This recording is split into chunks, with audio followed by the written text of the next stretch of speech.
Hello, this is J.N.S with Nakhti University, and happy Sunday. And so today we are going to be discussing a couple of topics that are loaded. I have to say, I wanna give a disclaimer and tell you that these topics are going to be loaded. Okay, so you may want to get pen and paper. Okay, we're doing old school J.N.S teaching style. So I don't know how long it's going to take. I'm going to try to get through it, in a decent amount of time, but we got a lot of material to cover. And so the first thing that we are going to discuss, though, is why mimicry will never build empires. Okay, so that's the first topic. And then we're going to segue into alternatives to gas fuels for countries that want sovereignty or countries that want to get off of fossil fuels. And so we got a whole layout for that. And that's also, even on an individual level, you can take advantage of these things too. So say if you're in a country where you feel like everybody in the matrix, everybody on NPC time, you still as an individual or as a block or a network will be able to take advantage of these alternatives that I'm going to give to you today as well. And so, Cuba, Philippines, you also want to be listening. Individuals in America, South America, you want to be listening. And countries that have had to deal with sanctions, countries that are looking for renewable sources, cleaner sources, and independent sources, fairly easy as far as raw materials to achieve. And so we're going to also talk about some raw material alternatives as well, very briefly. We'll be discussing that. And then we're going to talk about how the Bible actually does teach you about the spiritual realm, just like the other sacred texts. And, that particular part got triggered in me as far as that topic. Because, there's a lot of Christians that were saying, the Bible, the church is not teaching spiritual knowledge about the spiritual realm and esoteric knowledge, and it's not teaching. Well, the church may not be. But to say that it's not in the Bible or that you cannot find evidence of the highly advanced concepts about the spiritual realm in the Bible, that is categorically false. So we do want to cover that. We're going to go into scripture about that. And this is not like more so like a preachy type thing, but this is very scholarly. It's high level. You may notice me get a little upset at times, but that is because, again, we having some critical we're at a critical junction in society in terms of our self-awareness and greater awareness. And unfortunately, there's a lot of misinformation, a lot of people that want to take advantage of other people, and a lot of people that want to exploit that misinformation campaign that's ongoing. And so we want to give some serious clarifications around, these topics, and so welcome to Nakhti University. And so we about to go in. I'm telling you, we bringing out the hammer. We bringing out the Uzi. We bringing out every arsenal and our itinerary. We bringing it today. Okay. So the first thing is mimicry never builds an empire. And so, we noticed this thing. And I want to give concrete examples. I'm gonna make this very equation based for you, so you can see in real time, like what we see happening, and then what's the outcome ultimately with these types of things. And so, we live in a society that's very individualized. We all know that. It's very individual based. It's very. Sorry, I had to sip my little passion fruit water. It's very individualized. It's everything. It's about this self-absorption, and there's benefits to understanding your place in society, your mission, your soul mission, and healing, and so we're not conflating being a sacrificial lamb with a healthy, decent amount of knowing boundaries and having self-respect. These are two different things that we're seeing in society. The individualization that we're seeing literally is causing the collapse of society, compound with greed and capitalism and mimicry. Believe it or not, mimicry, the lack of creativity, the assaults and the devaluing of intelligence. That's going to be the new thing now, to devalue intelligence, and that's going to come straight from the CIA. That's going to come straight from the boys at the top. So they're going to, have their influencers out trying to get you to devalue intellectuals. And again, there's a difference between intellectualizing something and using the equation with concrete examples to point out phenomena. And so you have to be able to distinguish those two. Not everything needs to be intellectualized, right? But then you have to understand that if there's blind spots in people's logic and you're able to short circuit every time, then that points to a larger failure in the system. That points to breakdowns in the system, or something in the culture, something in the society not able to be honest if you can short circuit. And so if you see a lot of the times, a lot of including myself, we working with equations and logic.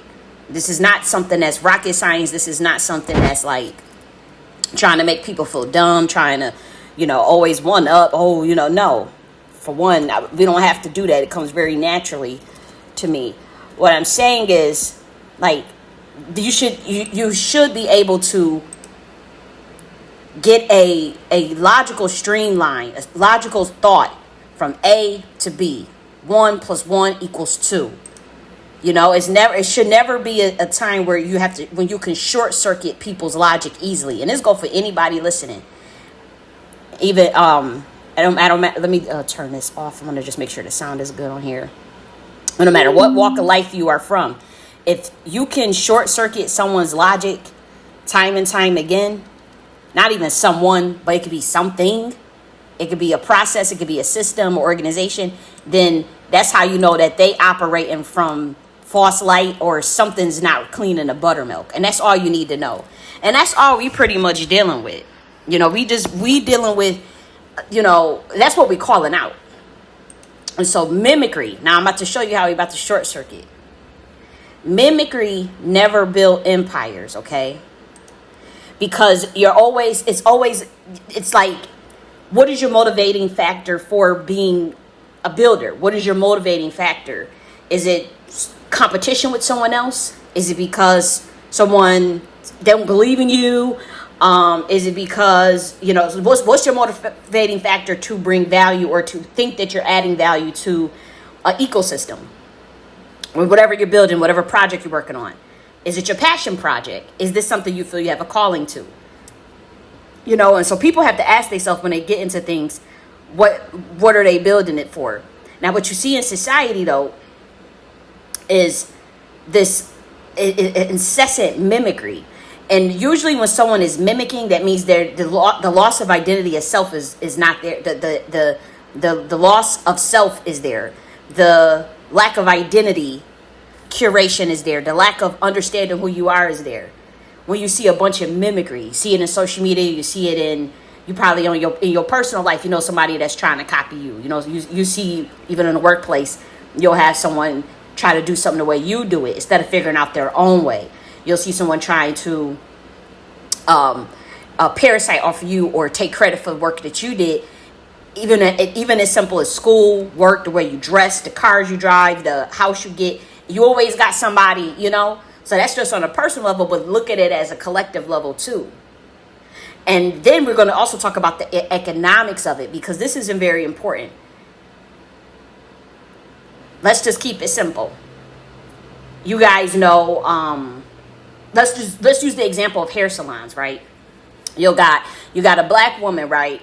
She does, or a black man, however you want to look at it. You got a black person that does hair so immaculate. Like, this is their gift. Like, they can do hair with their eyes closed. They can do, it's something that they can do braids. They can do every style you think of. Sew-ins, press and curl, fry, dye, lay to the side. They could do twisties. They just got it. They just the shit when it come to doing that hair. We all know somebody in our family, like we all know somebody that's like that, right? And so they decided to open up a hair salon. They got all their friends, all the friends know they could do hair, all the family, the whole block, the neighborhood know they. So they decided, they was able to get some fortitude, and they was able to open up a beautiful hair salon, and it's theirs. Next thing you know, people that don't do hair as good, or they get the bright idea, not just one or two people. We're talking about more, like they'll just all want to open up a hair salon all of a sudden. So then you're on the block, right? And you got all these people that want to open up hair salons. So what happens? You oversaturate the market. Even people that did not even think of doing hair want to do the hair. Now they want to go to beauty school to learn hair so they can do what? Compete with this girl or this boy, this man that could do hair immaculately. Let's give her a name. What's her name gonna be? What's her name that I like growing up? You know what I wanted. I should probably tell this story. I had wanted one of them cool, unique names growing up because my name's Jenny. You know, it's a powerful name, but it's just Jenny. You know, and the girls, they had names like Shakoya and Kanisha and Kishana and Kenyatta. And I'm not gonna hold you. When I was in the first grade, all these girls had these cool names, and I felt like I don't know how to express the feeling what was in first grade, which are like 7 years old, 6 years old. I felt lame that I didn't have one of them cool names. And so when the girls were asked, I'll never forget the black girls asked me, what's your name? What's your name? And everybody had these cool Shakoya, Bone Trees, Boniqua, So I literally just gave. I mean, I can't remember but it was something along the lines of, it was like Shakoya. I just literally told them that was my name. I'm like, I don't want them to know that I have such a plain Jane name. I want to be cool like them because they had all these cool names. So I remember it was the most, and it was added stuff on there. It was like Shinkwada Kashin, it was just crazy. I wanted it hood like theirs. I said, shit, I want my name like and we were outside playing hula hoops and I like when they called me. I think it was like Kishana Shikoya. It was something crazy. And I wanted that, that cool name. We had the knockers in our hair. We had the cool black girl hairstyles as a kid. And I'll never forget. The girl kept saying, Shikoya, come over here, Shikoya. And the teacher was like, why are y'all calling her that? Why? And then there's like that. The teacher was like, that's not her name. Her name's Jenny. And they all looked at me like, your name's Jenny. Why'd you tell us your name was Shikoya? And I said, I wanted a cool name like you guys. I didn't want a cool name. And they were like, I guess, like, that's weird, but I mean, Jenny, I guess. And they was like, well, is it Jennifer or just, I said, it's just Jenny. And they was like, okay, well, whatever. But it was just, that triggered that moment. But I have to say, let's name the girl Shakoya. Yeah, let's name the girl Shakoya. So Shakoya, everybody see that she got this nice salon. She's qualified. She's even looked for assistants. She's even looked for someone to hire. She's looked for people to, and they all want to set up their own salon. People that never did hair, they can't even really do hair. They go to school. They want to learn to do hair so they can open up their salon. So then you got a block, and then you got like all these people that set up hair salons. They oversaturate the market, reducing their customer base, and then effectively it diminishes business. It diminishes the industry overall. When you think about it, if everybody opens up a hair salon, would there be a need for anybody to go get their hair done? Wouldn't that mean less money for everybody? Wouldn't that mean more overhead for everybody? Wouldn't it have just made sense to go work in Shakoya's hair salon, even if they're renting? So let's say she wanna help her community out and be like, you know what, other people is charging y'all to rent, this much for a booth. Look, I want y'all to have extra. I want you to actually be motivated to come in and do good work. We don't want a toxic environment. We don't want a toxic culture in the salon. And so I want you guys to be able to, whatever the other, say, I don't know how much it is to rent. Let me actually look it up real quick. How much to rent a salon, booth, and else hair salon on average? Let me just get an average price. Okay, so they saying it's $200 to $350 per week. Okay. It depends on the location, utilities, and extras are included, whether you're an open chair or private room. And so let's small towns and rural areas. Let's say she's in a suburb or a mid-sized city. So they saying that's about $600 to $1,400 per month. And so, say because the salon owner Shakoya wants to actually just especially for new hair, for maybe new hairstylists, or maybe she want to give opportunities to people. Maybe instead of charging them $600 to $1,400, she go down 30-40% so they can have that extra in their pocket. But the goal is they actually gotta bring that value. They gotta bring that heat, meaning they gotta give these customers a bang for their buck as far as hairstyling. They gotta do good hairstyles. Pretty much they charge what they want, but they gotta do good hairstyles.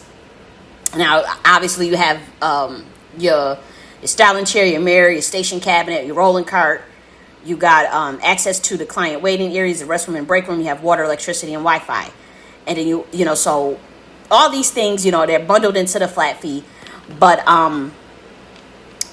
overall you giving a fair pricing. You're not overcharging your people, and you making sure the culture of the salon is good. And so instead of opening up all of these hair salons, you're not oversaturating the market. You're not reducing the availability of commercial buildings in your neighborhood for other important industries that need to be there.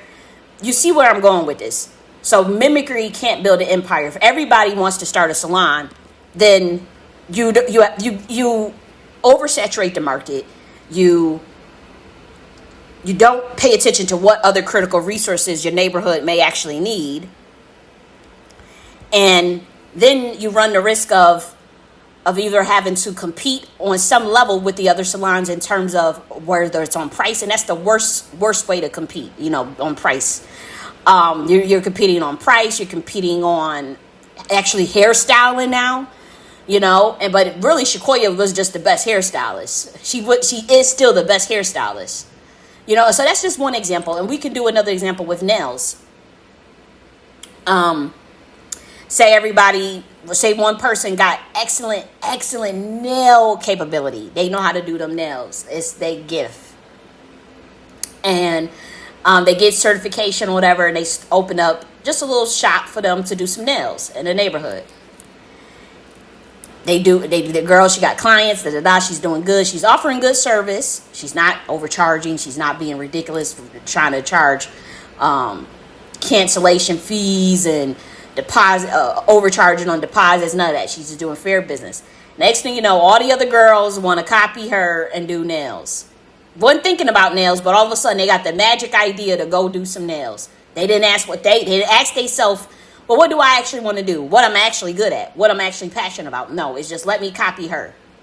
So they all want to learn nails now. They all want to open up their little shop or booth for nails. All in the same neighborhood.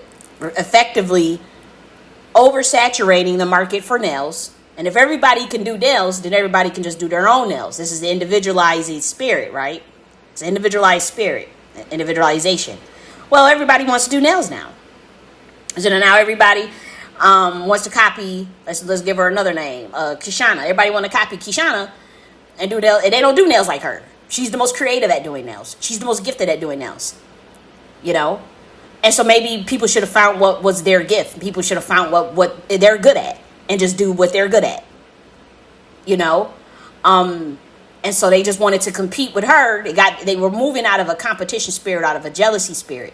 And them type of spirits never build empires. You can do that in the music industry too. So let's look at the music industry. All the songs, somebody come out with a new beat, a new sound, a new way of doing something. Everybody wants to copy it. Say a producer got a style in which they produce music. People want to copy it. He got success with it. Everybody wants to copy his sound. Now everybody wants to sound like him. Effectively oversaturating the market, devaluing the whole infrastructure, making it boring, making it uncreative, and once again, no empire. And so you see that. This is different than just being inspired. This is about people looking outside of themselves to see what other people are doing instead of going within and seeing what actually they're good at and actually what brings them joy. They're not doing that. They're looking at someone else, getting jealous and feeling like, how am I going to compete, or how I'm going to tear that person down, or how whatever little weird shit is in their head. It's like, it's weird, but overall, look at the music industry today. Because somebody was like, only this person could be at the top, or only this person could win. And then everybody else gets shitted on and moved out or systematically ignored. And then now you look at the whole thing is oversaturated, boring. Don't nobody want to, it looks the way it looks. Everybody try to do drill music. Everybody try to do trap sound. It oversaturates. It's all the same. It gets boring. And then you add a bottleneck. You add a bottleneck of a cliff, and then something new has to come along. But it should always be that creation. And unfortunately, what mimicry does is it lowers productivity. Okay? Competition and jealousy spirit also lowers productivity, because the evil eye, it makes people hide their light and just not build.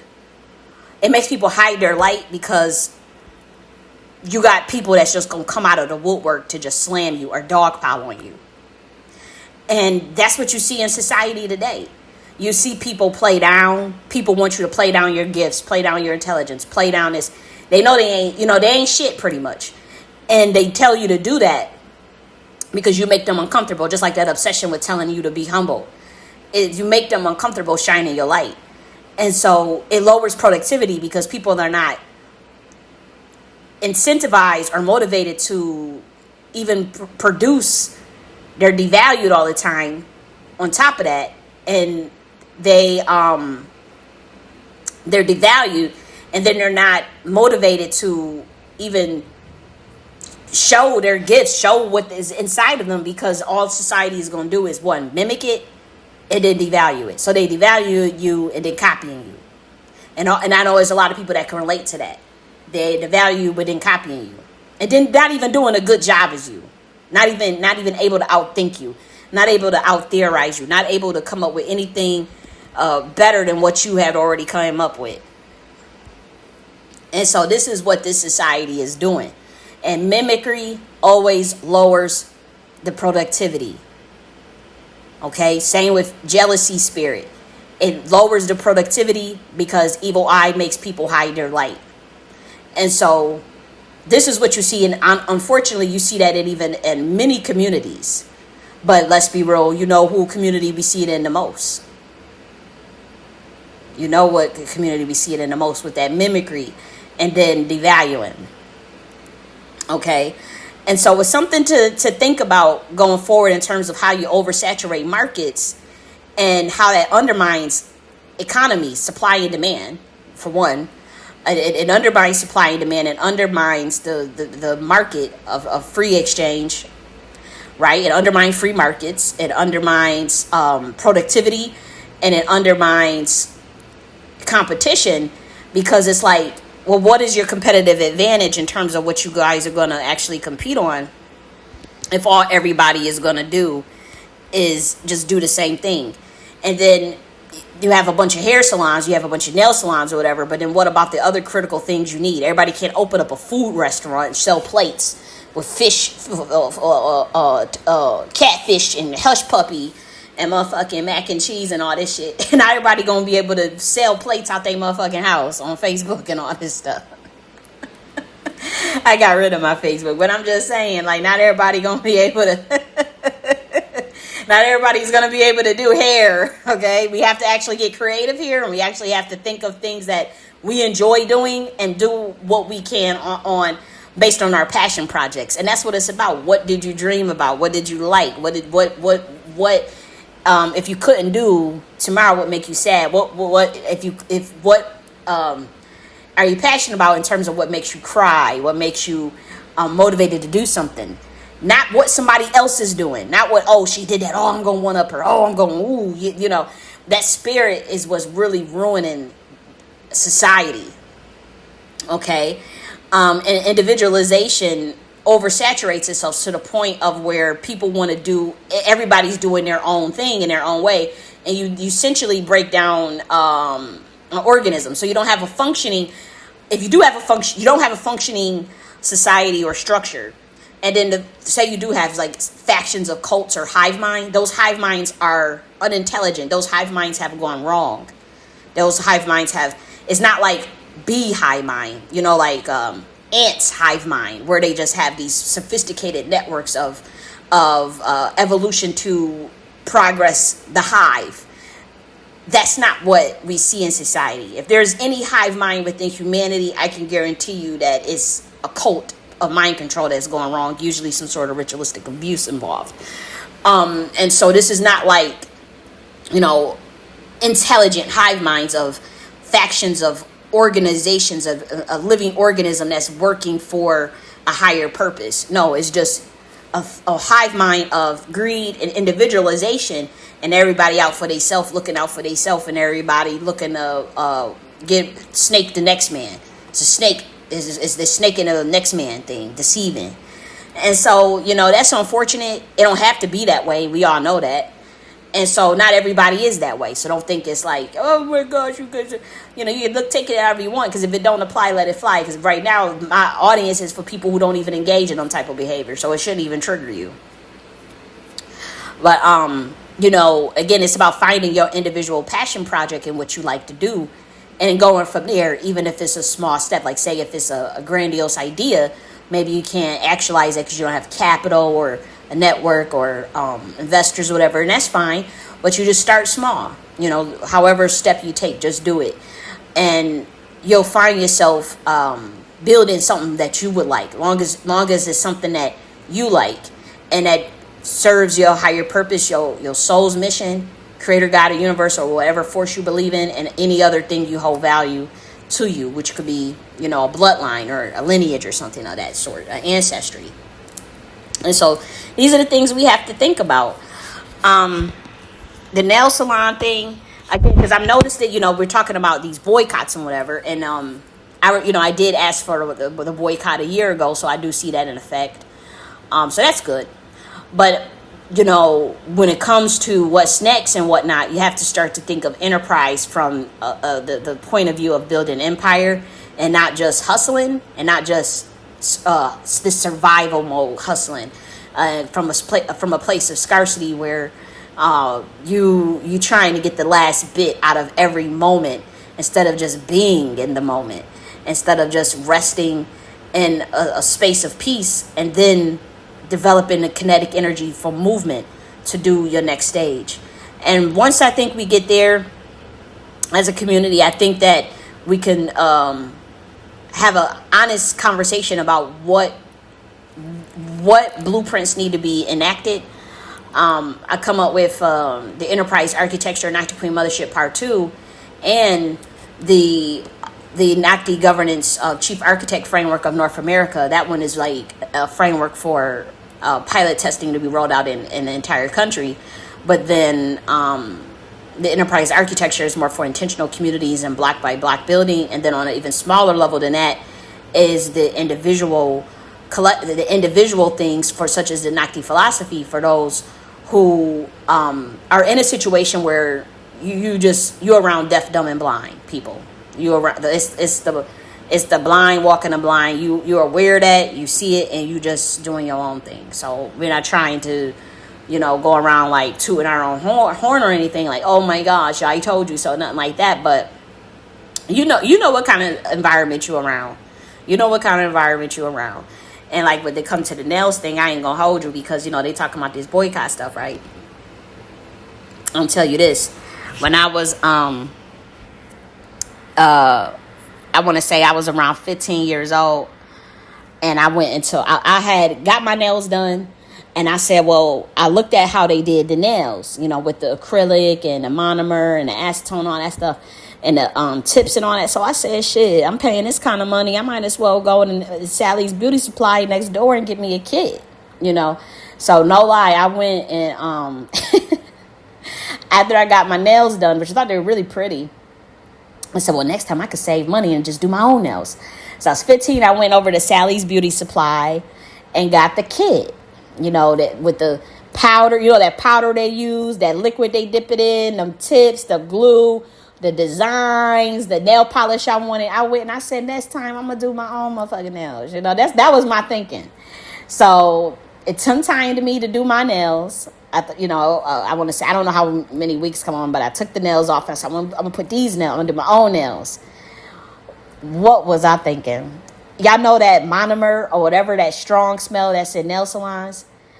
No lie, that bottle spilled. Like, what is the chances? Like, the entire bottle, well, half of the bottle, not the entire, being dramatic. The half of the bottle fell on the floor. Liquid everywhere. Y'all know how that stuff smell. Y'all know how that smell. The entire house people couldn't breathe. The cats was hemming and hawing. The cats was crying, meowing. It was bad. I had to open up the window. I said, well, let me open up the window. That didn't work, y'all. That didn't work. Oh, my brother-in-law had a fit. Oh, I got scolded. Oh, like, what was you thinking? And I said, well, I'm trying to do my own nails. I went and got the nail salon supplies, and the bottle fell on the ground. And so he looking like, everybody in the house is looking like, are you serious? Mind you, I still got half the bottle left, so I'm still gonna do my nails. I'm like, look, I cleaned it up. And the rags, when you clean up with them rags, you got to take that shit outside. So it was still sitting in the garbage bag. So it's still smelling up the whole entire house. This monomer, everybody know that strong nail salon smell when you go in them. Imagine that in your whole entire house, but times 10 because the liquid was all over the place. And so I got in so much trouble. Oh, you wouldn't believe. Well, I'm being dramatic. It's just like, you know how you got to hear somebody. I didn't get whooped or anything. It's just more like you got to hear somebody complaining. Everybody's complaining. Everybody's looking at you like, you're ruining our experience of right to enjoyment of a house. Like, we can't sleep. We can't breathe. We opened up all of the windows, But luckily it took about 24 hours for the smell to subside. But I even heard them complaining they sleep. I can't breathe. We sleeping. I can't breathe. I still smell. I can't breathe. But nonetheless, that monomer was something else, man. And I decided to do the nails, after, in spite of, I had a shirt that I tied around my damn head. So to mask to protect my nose. And I caught myself doing the nails, right? They were jacked up. They were fucked up. They were uneven. I couldn't get it right. Like, I'm thinking, like, I'm what I remembered. I saw the lady doing my nails. I said, well, I know it gotta be, I'm trying to, I don't know what happened. Like, it was bulky, uneven. The nails, I tried to get them the same size. For the most part, that was okay. But when it comes to putting that powder to sculpt it, whatever that is, when it comes time to sculpt, oh, that was fucked up. It was fucked up. I mean, I don't even have any other word to say. It looked a mess. It looked a mess. And so I said, well, I can't wear these to school, this look a mess. And so I felt like it was a waste of my time and money Mind you, getting scolded at for spilling it all on the floor, and that certainly wasn't worth it. But I didn't even get to get no nails. And so people have a skill that they good at. That's not one of my skills. Like some people, they just got that. And then I tried again in college to do nails too. I went and bought the kit again and tried to do the powder thing, and it came out a little better, but you would have to look far. If I'm standing from a far away, you're like, oh, them nails are so pretty, because I used a real bright ass neon orange color with the glitter. It was real pretty. But if you come up close, then that's when you say, what the fuck did you do? But from far away, them shits look pretty. If you just hold your hand and people are not looking. But it was even. I was able to get them even length, but it was still bulky. It wasn't smooth like at that salon now. It wasn't smooth. And so I remember, the girls was like, what up nails? Like, let me see. And I said, I did them myself. And I did tell. I said, I did them myself. So when you look up close, and then they said, oh, I see. I can tell. But there was also some of the girlies that did nails really nicely. I met some girls in college that taught themselves how to do nails, and that was just something they naturally picked up on. It was excellent. They had no problem. It was good. It was, and so other girls would pay them to do their nails, and sometimes they do the nails for free. They was doing them nails for free, and it looked like salon style. So if you have a gift or something and you pick up on something naturally, you want to hone in on those skills, and you want to be able to find a way, to even capitalize off those skills if you want to. But, like I said, there's a space and place for everybody, but everybody don't have the same space, and everybody don't have the same place. And that's what we have to know and learn as a society. When we say there's room for everybody can't do the same thing. That's not even how you build a society. That's not even how you build a community, let alone an empire. And so that's what we have to learn about. Now, when it comes to, let's cover this now, raw materials, okay? A lot of times, we think of, like, okay, now we see with this issue with worried about gas and worry about, oil, there's other ways to get around things. Like, even if you don't have raw materials, you obviously have wind and solar power, but you may have to think of what raw materials that you can grow in your country that can be converted into something of a workable means. And so, like, say in place of gas, you can do corn, or you can do moonshine. And there's we're going to get deep into this, believe it or not. But, like, believe it or not, like, certain forms of moonshine, if it's you can put that in, like, an engine, and it will run. Same thing with corn, gas that you can make using corn. And let's just get into it. And so you can also use sugar beets and sugar cane. Okay, so say if you want to fuel it, so many countries, like even America, can grow sugar cane, right? Even America can grow corn. So if you're an individual and okay, you see this situation with this gas thing, you can fuel a small engine or modify a vehicle with sugar beets and sugar cane. Okay, and that's the most efficient and creative crop to use. And so you need a fermentable sugar, okay, with the least amount of processing.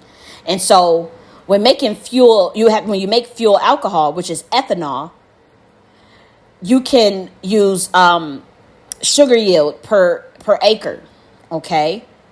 So that's just something to think about. Like, don't feel like, oh my gosh, what are we going to do? You can use corn. You can use, like, if you use sugar beets. Now, that's the absolute top performer for temperature climates. And so the sugar beets, they'll yield 2 times more ethanol per acre than corn, okay? You can chop and mash and press them into a highly concentrated sugar juice that is ready for instant fermentation. The next one is sugarcane or molasses, okay? And that is the best for warm climate. So sugarcane provides the highest ethanol yield, okay? And blackstrap molasses, as everybody knows, is a byproduct of sugar refining. So it's a highly creative shortcut, okay? because extracting the sugar is already done for you. So now you see why I was so hung-go on the Nakhti order and why I was not worried about the breakdown in the matrix in the current system, because I already had these ideas. We already know of these things. If you can't get access to raw materials from other countries, you don't have to pillage in what everyone else is doing. Okay? And this is why you know how this government had did me. But the reason why is because we knew they in bed with them countries that get them fossil fuels. They got contracts and deals and all types of stuff, and they addicted to it. And they're not in the business of, they want control. So if somebody want control over you, then they're going to mess up with the gas prices. All you have to do, and we told y'all this, create your own gas. Anybody can grow sugar beets. Anybody can grow sugar cane. And another one is sweet sorghum. That's a drought hardy, it's drought resistant grass that looks like corn, okay? But it produces a sweet syrup. So you can use that as well. What else? You can use cold fruit, which is rotting or damaged apples or peaches. So you see how these orchards, they throw away the cold fruit because it's bruised or it's bird peck or rotting rather. And so even though it's useless for a grocery store, it's perfect for fuel because the natural rotting process is already breaking down the sugar for your yeast. And so as far as ethanol yield, sugar beets will be your number one, molasses as well. Actually, molasses is your number one, sugar beets is number two, and your sweet sorghum. Okay, and so you could put that for a fuel engine, fuel sources, okay? Corn is moderate. It's not the best, but it requires hours of boiling. So if you can, like, again, y'all worried about money. That's your problem. You're worried about money in this system, and then want to play victim, and then don't want to think of a solution. Everybody can't get on YouTube and just complain about something and then not have the solution. And then y'all want to chastise a nigga like me and get all upset at me, like I didn't do a lot of work for the black community or anything with these blueprints and these things we gave out. This is something that a black person or the black community, if they feel like, oh, our government don't want to sell us gas no more, or our government is not our gas is too expensive, we can't afford it. Okay, you can grow your own sugar cane. Now you see how the warfare has been done on you because they would systematically give up your land. They tell you, they run a psyop on you to systematically get you in the north to work in them factories, and then they give up the land. But now you see how the land was actually the real wealth, because from there you can grow your fuel for your engines, sugar cane and sugar beets, okay? Corn. Now, let's see, you want to run a car or a lawnmower or something like that. You have to dehydrate, like you have to use this distillation process that tops out at 95% alcohol and 5% water. This is like, you need something that's 190 proof. Now you cannot put 190 proof alcohol into an engine, okay? The 5% water will separate in a fuel tank and corrode the metal and stall the engine. Well, you must use a fuel dehydrating filter like molecular sieve beads to absorb the remaining water and achieve 99.6% pure absolute ethanol. Okay. Now, in terms of engine modifications, lawnmowers can run on pure ethanol, but they require a larger carburetor jet. But ethanol has less energy density than gasoline. So your engine, it needs to burn about 30 to 40% more fuel volume to run correctly. You must also replace any rubber fuel lines with ethanol safe lines like Viton, a high-proof alcohol degrade standard rubber. Okay, so that's also something you need to know. So like I said, I asked all Nakhtians to get pen and paper today. I asked you all to grab a pen and paper because these are some things you might have at young Gen Z, young alpha that could think of, or an invention. Oh, let me think of, she gave me some game about this, molasses, engine, something like that. And we got to just do it. Stop saying, they're going to kill us, or what happened to Tulsa, or what happened to Tulsa. Get the belt. Like, we don't want to hear that. We at a critical juncture. We got to move. We got to do what we got to do. Okay? And so Gen Z, Gen Alpha, millennials, if you got an idea in your head about, oh, what she talking about? Let me do pen and paper and come up with something cool, and let's do it. Okay? And I will be coming to your ass for some royalty. I will be like, look, I will be. I ain't gonna take everything.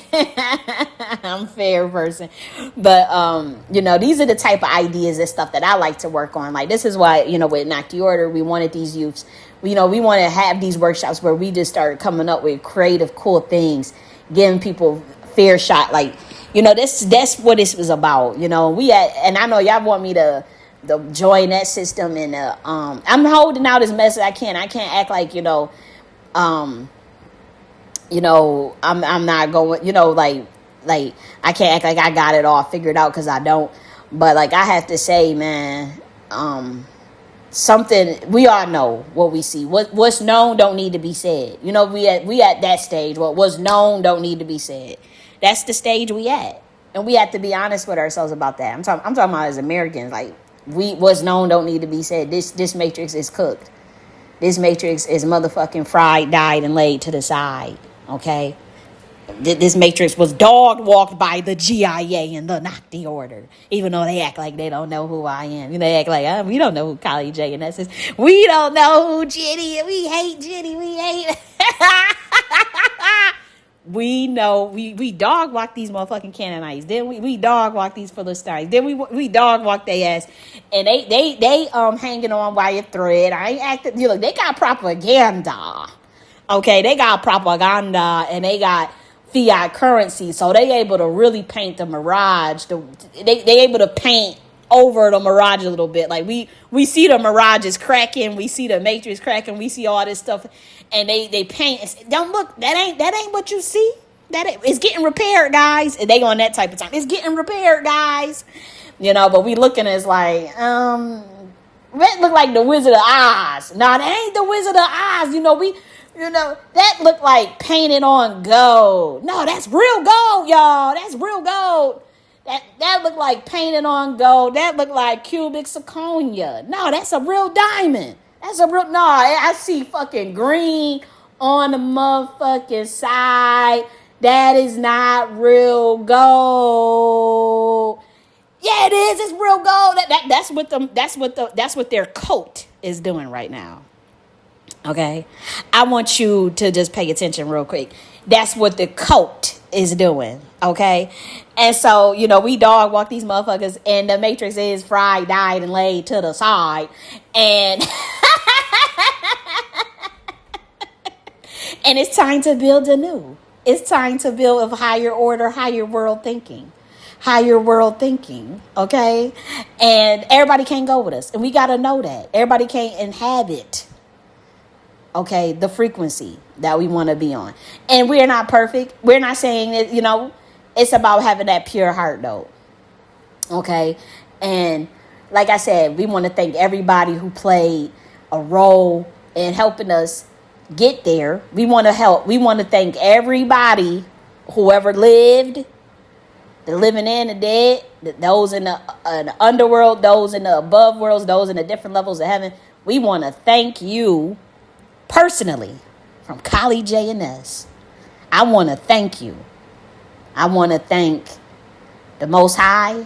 I want to thank the highest highs of the Creator God and the holies of the holies and the King of Kings, okay? And my bloodline. We want to thank all of you for standing on business. I've been saying standing on business since 2020, 2021 on my old YouTube channel, and I'm on this YouTube channel. That's like the new thing to say now. The mimicry spirit. Oh, I can't stand that mimicry spirit. I gotta find something new to say. Actually, for holding the motherfucking line, I was saying that since 2022, since 2021. Holding the line. Okay, we want to thank y'all for holding the line, not folding when other motherfuckers folded. And even for motherfuckers that gave their life, don't think it was in vain. I know it feel like it's in vain, but just know that we honor you. Okay, just know that. Just know that. And for those that's living today, that's targeted individuals that has been locked out the system, that's been shitted on, that's been devalued for no reason, just because you got gifts and light, just because you know some things, just because you wanted to tell the truth, just because you wanted to be real, just because you wanted to learn and seek knowledge yourself and all these things in a world that love lies. Just so we want to give you encouragement also to keep being yourself and doing your thing. We want to let you know that you ain't going to get left behind as long as you follow your soul. As long as you follow your soul, you will never get left behind. As long as you know you're doing what's in tune with what you see outside. You see a sun, you see some trees, you see some birds. What else you see? You saw the clouds, you saw the sky. What else you saw? You saw some stars in the motherfucking sky. What you see? You saw some ground, you saw some shit growing out the ground. Okay, you saw flowers, roses. What you saw? Okay, some of you live near a river. You saw some water. Some of you live near an ocean. Some of you live near a beach. Some of you that live, in the cities. What you saw? Okay, and so that's what you know is real. A lot of us is fighting internet addiction. A lot of us is doing. It's a lot going on in the world. So we want to stay encouraged by the Most High. Okay, and universal laws of nature. Okay, and so let's keep going. Let's make sure we get you all these ideas. And like I said, Gen Zs, you better be writing this shit down. Alphas, you better be writing this shit down and come up with some cool inventions or reconfiguration of how you gonna put some of these ideas together. Because like we said, gas, come on. They trying to look, y'all want to drive around, right? I saw that black dude come up with the Barbie. He had a Barbie car. He built an engine. He put a lawnmower engine, that shit was driving that bitch around. It's right on the news. You can look it up. Black dude with Barbie car. And was driving a Barbie car around when he put an engine that he found from a lawnmower and put in the damn car and used some damn corn oil. Some damn corn stuff that he made. Okay, so people getting creative out here. And that's what it's about. You ain't got to do all that. Get a Barbie. Come on, get it. But, it's just something he made in a week. Just something you make in a week. Just boom. So imagine if you got time to actually 6 months to a year or something to really come up with something creative and you can get around still. Don't let them try to scare you. Oh, they going to try to shake us to get in contracts and all this stuff. And talk about, y'all ain't going to have no gas to drive around no more if y'all don't do what we say. This how we going to control you. Say, bitch, we growing sugar cane, bitch. Oh, you can't grow sugar cane. Oh, we can't do. Look, we about autonomous revolution. Let's talk about that real quick. Autonomous. Okay. It's simply doing your own thing. When they talk about peaceful revolution, all that stuff, I don't necessarily believe in all that. I'm going to tell you this is what I believe. Because I looked at, damn, what was that dude? What was his name? Sharp. Was it Sharp? It was a scholar. How could you forget? It's a scholar I was looking at. He's deceased right now, but I was looking at it, and his work was about. It was his how to. Let me just look this up. Like this peaceful nonviolent stuff. And my thing is, it's not the first. It's not that I don't. Let's see. Gene Sharp. I was reading Gene Sharp's work. And I found, I thought there was some cool stuff because one of the ways in which when he talked about how let's actually go to his Wikipedia. Okay, let's go. Because one of his theories I thought, and I'm gonna give this out because I'm okay, here we go. Sharp's key theme in his work was that power is not monolithic, that it does not derive from some intrinsic quality of those who are in power. In this state, that is true, but in higher dimensions and in higher orders of this universe, that is not true. But let's stick to what he's saying. On this planet, it's just true. Regardless of its particular structural organization, it ultimately derives from the subject of the state. His fundamental belief that is any power structure that relies upon the subject's obedience to the orders of the rulers. If the subjects do not obey, the rulers have no power. To me, that's the only thing that matters out of his entire body of work. And I looked at his other stuff, believe it or not. I spent like a whole day researching this dude. His fundamental belief, and I want you guys to just write that down. Any power structure, let me just read it again. His fundamental belief is that any power structure relies upon the subject's obedience to the orders of the rulers. okay, to the orders of the rulers. If the subjects do not obey, the rulers have no power. Okay? And effective power structures is another thing you need to learn. Effective, what's that dude named Ryan Clark? This goes for any black person in his position. This is about to be relevant to you. Effective power structures have systems by which they encourage or extract obedience from their subjects. Through these systems, subjects was presented with a system of sanctions, fines, ostracism, imprisonment, or rewards such as title, wealth, and fame, which influence the extent of the subject's obedience. So obviously in this matrix, it's money. That's the money that's the only thing that's causing y'all obedience. Okay. With me, in my situation, we've had to deal with ostracism. They'll financially blacklist you. They'll do all types of things, their system of sanctions, to try to get you to obey that system. And so this is what they do to everybody. Okay. And so, or you'll get rewarded for obeying titles, wealth, and fame. Then you see how they just got fired. Ryan Clark, he's on live national TV crying as a black man. You couldn't have been in GIA. I'm sorry, GIA would have handled you. And the thing is, we have sensitivity in our dimension, 125D. These, the black boy, the black men, they do cry sometimes. I saw a black man crying over a cat. No lie, real talk, crying over a cat because the cat was hurt. And so, we understand sensitivity. We understand emotions and the value of emotions. But you wouldn't have been crying on that TV. Now, you come to us and we hold you, you cry. Sure, fine. You can cry in the GIA. I'm not saying that. But you get your ass out there crying on TV like that about some racism that's been 1,000 years old with a beast system. We all knew it was the beast system. And we've been dealing with this stuff for hundreds and hundreds of years. Everybody know he himself has stuck up for black folk. Ryan Clark. So they got rid of his ass and told him he was too black because he stood up for Angel Reese and whatever else they think. He's with his high school sweetheart, beautiful woman. Okay. And so he's having these things. That's all. We don't kick him while he's down. He will most likely land on his feet, but you're going to have to come. Y'all, collectively, what the community needs to learn, y'all need to come out that system. We told you we had a superior form of physical currency that we can come up with. It's already out in a journal. Okay, we can calculate better pricing for the system. That's not the whole system. Wouldn't still be capitalist. That's the secondary tier of an economy for those who are merchants, because the law of trade and exchange has always been, that's the universal law of trade and exchange. So if you got something, a service or a product you're offering, all you need is a buyer or a demand. So you need a supply and a demand. And people are going to do that naturally, whether that be through bartering or through the actual exchange of some sort of currency. And so what we thought of as a physical currency needs to, the one we came up with is superior to what you guys have now.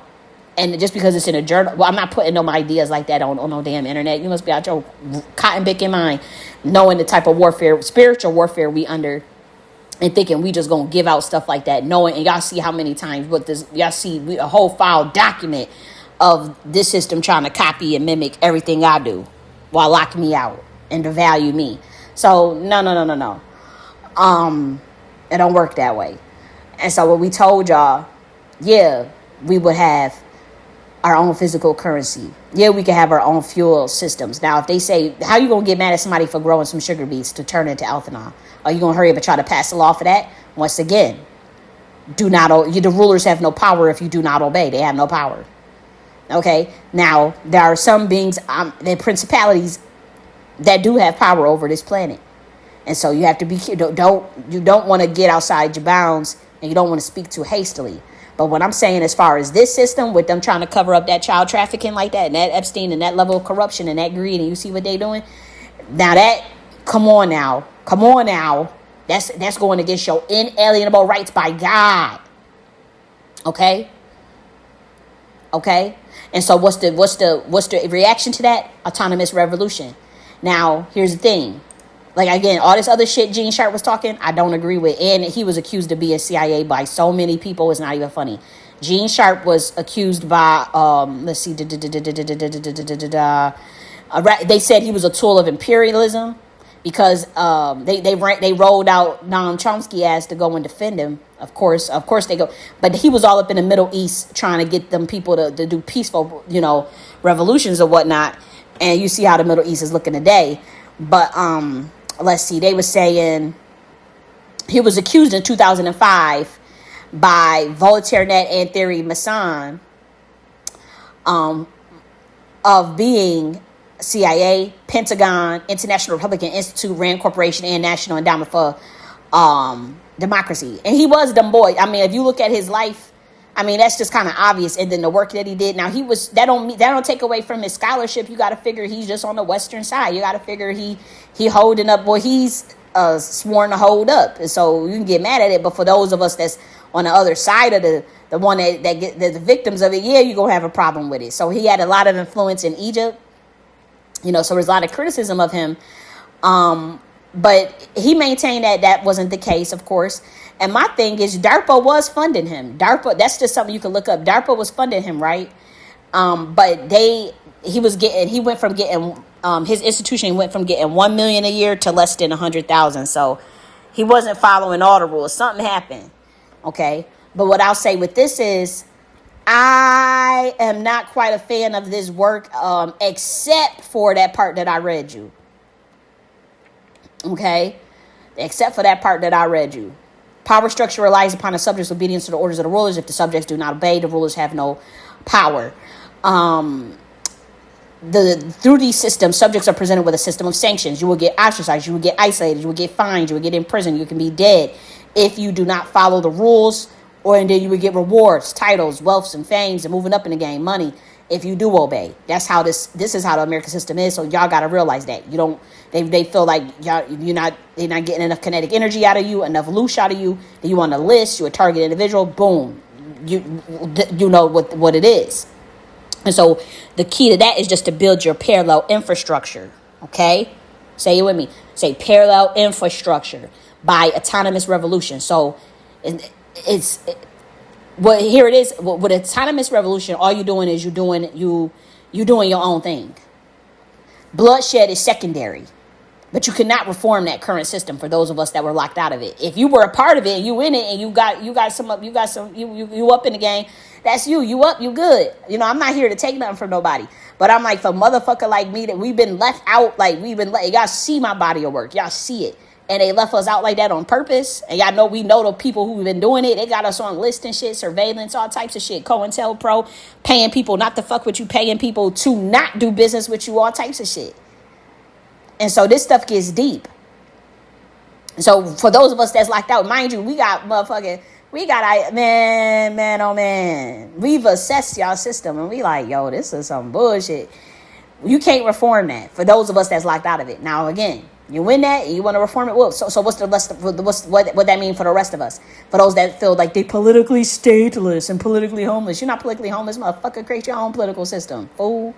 I hate when people talk like that. Because it's like, what are we gonna do? What are we gonna do? I don't think like, or where people say, I don't have the answers. Well, come up with one. I don't think like that. You'll never get me to say, I don't have all the answers. No, of course I don't know everything, but look, we gonna come up with some motherfucking solution. Let's test it out. Let's do experimentation real quick. Let's do some pilot testing real quick. If it don't work out, let's tweak it. Let's go as we build. Let's build as we go. Let's be agile. That's all you gotta, that's all you gotta do. You want people comfortable as possible. You want to do things as logical as possible. But you simply doing your own thing. Look, those of us that's locked out, okay, y'all want to be like that? Bet. Let's just do our own thing, y'all. Let's just build our parallel infrastructure. The bloodshed is secondary, but while you're doing that, remember what we told you about the QM defense. Start building up your QM defense. Remember your weekly meeting with your group of volunteers who want to learn martial arts, want to learn gun range skills, foraging, prepping, intelligence analysis, all those things. You meet up once a week on your block. Designate your leader with the most experience as designate and delegate a leader through, you could do election, whatever, how you want to do it. And then at that, publicly, you give a donation of what you can to that leader for volunteering his time coming up or her time and coming up with an excellent curriculum to teach you guys. And you give them 10% of whatever you donated, and then the other goes in an account for everybody so that y'all could do the activities that y'all need to do, get the materials you need to get. And it don't have to just be the donation of just money. Maybe you have another means or another, but it's still there for everybody. But 10%, if you have cash, if you just have cash, you give 10% to the leader for that week, every week, for teaching you guys and coming up with new things. Now, if the service is not there, you can vote their ass out and put, this is what QM defense is. Now, they got experience with martial arts, experience with military science, experience. They are the leader. Okay? And if they're good, you make sure they're good leader. Now, if you put yourself in that position to be the leader of your QM defense chapter on your block, you want to take an interest in your self-development as leader too. And so, say about 3% of the funds, say 10% go to him or her for their excellent for teaching, for their time. Then another 3% is used for them to for self-development procurement. So that could be going to a workshop, getting a book for self-development, but it has to be something that's public that everybody else in the QM defense group can look and verify and say, okay, that was for their self-development. And this is for all the black community. And you don't want to listen, I told y'all this 3 times. Anybody could review my YouTube channel for the last, I would say, if you're looking at the date of this in the future, look at it for the last 2 months, and you literally see me in 3 of my videos talk about a blueprint for QM defense. You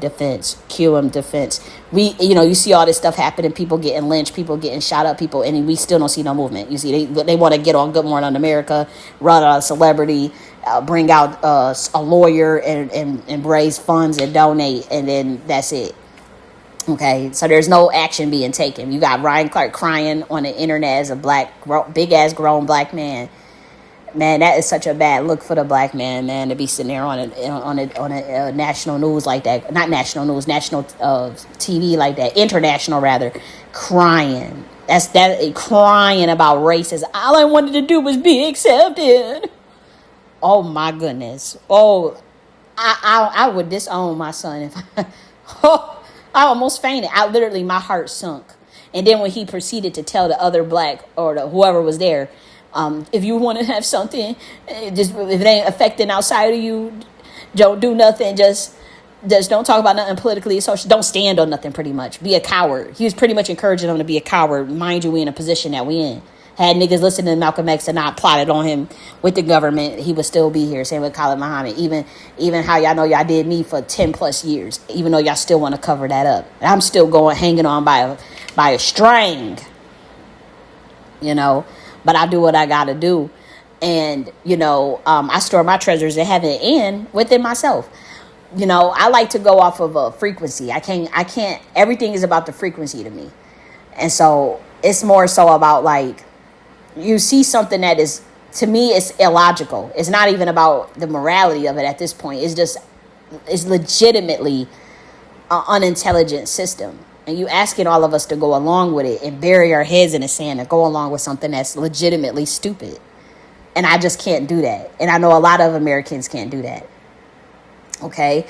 And so if y'all want to be on that race shit and all this racism stuff, and y'all don't have enough sense to even, start a faction. If a faction is a states that you have to have a mature cohesion and maturity through your realizations. The mature thing to do is America is still brainwashed by racism. America is still brainwashed by race. And a lot of Americans don't like diversity as much as we thought they did. Okay, fine. What's the people that like diversity? Y'all funnel into your own faction. What's the people that don't like diversity? You funnel into your own faction. But no, the Democrat idiot asses are going to sit up there and try to pass a law because they passed a law because a group of racist people was like, they want to be able to have a white only town. And so they said, no, you can't have that, and got rid of the law. But really it wasn't even race-based, because that means that law could have been applied for someone who wanted to do a black-only town or whatever, Asian town, whatever. So they got rid of it. Now they're trying to force everybody to just live amongst each other. And that creates tension. That creates more tension versus people mature enough to know what they want and who they want to live around, and just going in the way that they feel. Now, if you like diverse settings, then you would know the cities and the states of where that thrives, and you just simply just migrate there, right? Same as with the cities that value. It could be based on religion. It could be based on a lifestyle. You know what I mean? And so I just think we have to be mature to realize that we have not overcome that. That's a very low state of consciousness for us, like, right? That we know that's stupid. We know that, like, y'all still at that level where y'all still thinking about race stuff, like, y'all are ridiculous. But people are. And so if that's the way they gonna be, then you have to get away from them. And so for those that try to say, oh, you too black, that's why you didn't make it. Oh, you too black, that's why nobody want to work with you. It's not about being too black. I'm a realist. And then on top of that, I see society for what it is. Yes, theoretically, in a theoretical world, you know that I'm mature enough to live around anybody, for one. I'm spiritually evolved enough to say, I don't care what, you a good, I'm going by the frequency. You're a good person. You mind your business. I mind my business. I take care of my neighbor shit. I don't, and I rent. And you could tell I'm a good tenant because guess what? I went out there and I literally washed the house, the boards of the house and all that, and the porch, and washed it all off with my hands with a rag. And so, some soap, and washed all them towels, washed all that stuff. I didn't have to do that. I'm a renter. I don't own the home. You know what I mean? But that's what I do. I take care of people's shit like as if it was my own. They come in here and they be like, damn, you did take good care of it.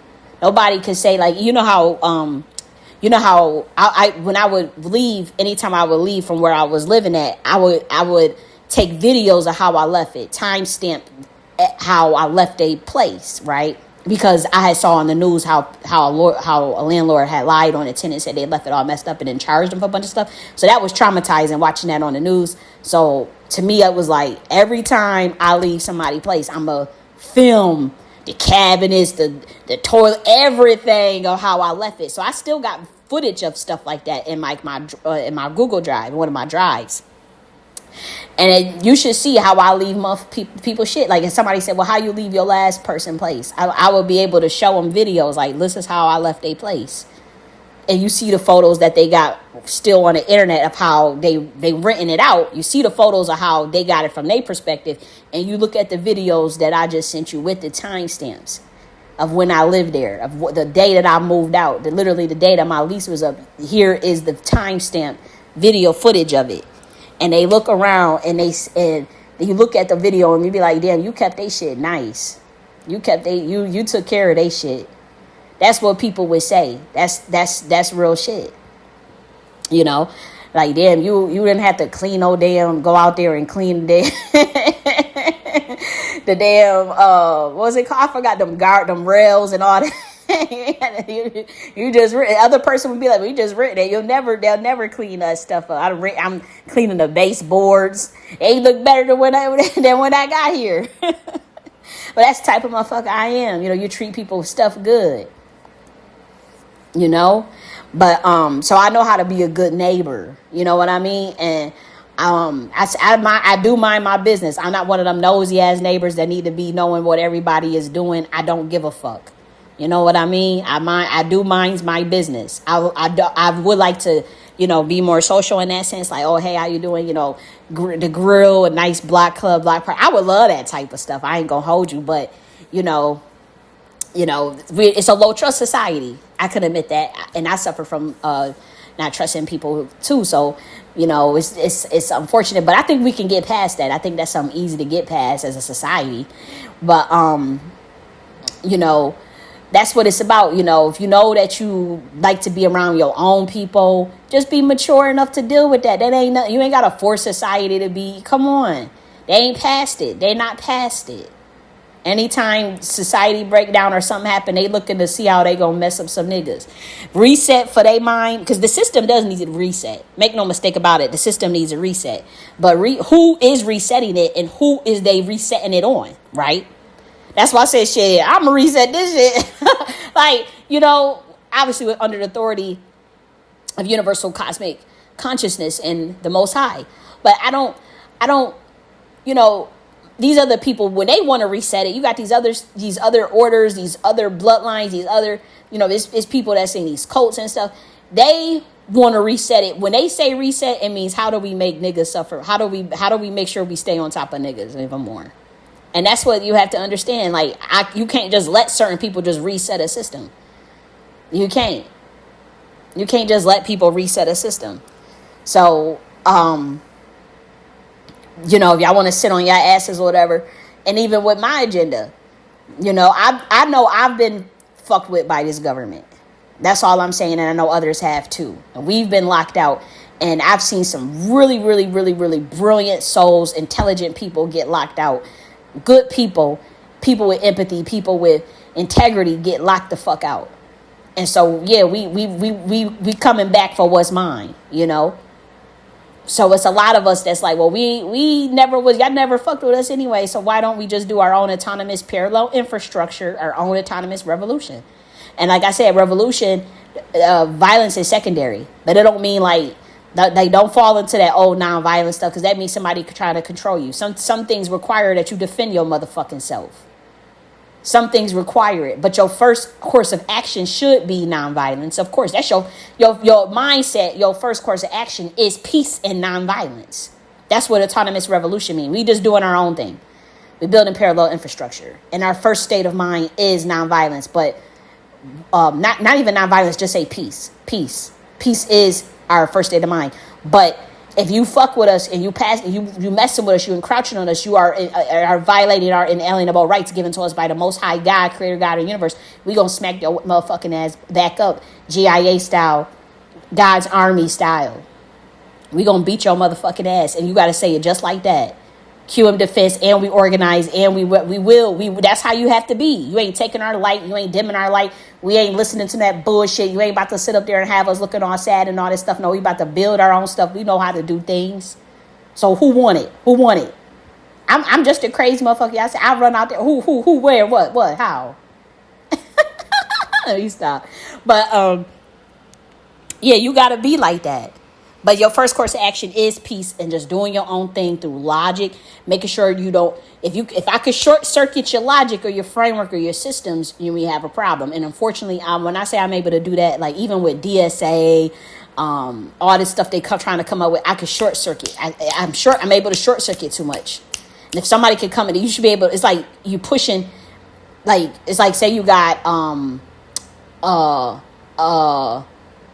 a line of people lined up, and they got like a elastic. They all holding this elastic rope, and I should be, if I can push back on it, and people falling all over the place, or or it falls apart.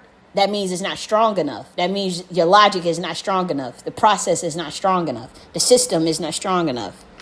So always remember that about that. The short circuit. If I could short circuit it, it's not good enough. And when I say not for me, I'm talking about for other people, for humanity. I'm talking about for nature too. Something's gonna short. That's just like you build a fucked up dam that's not strong enough. Y'all see how them dams got crushed over over in East Asia. But dams, if a dam could break, that means it was short circuit. That means something wasn't strong enough to hold. It wasn't strong enough to do its functional. So you see the government. You see how we throw out plays, and we constantly short circuiting them. That means it's not strong enough to hold. Epstein, anyone? Epstein files, anyone? Okay. Tariffs, anyone? Trillions and trillions of debt, anyone? U.S. bonds, shareholders, anybody want to come forward? Is it strong enough to hold? We short circuit too much. I could short circuit the economy too much. K-shaped capitalism. Okay? End stage capitalism.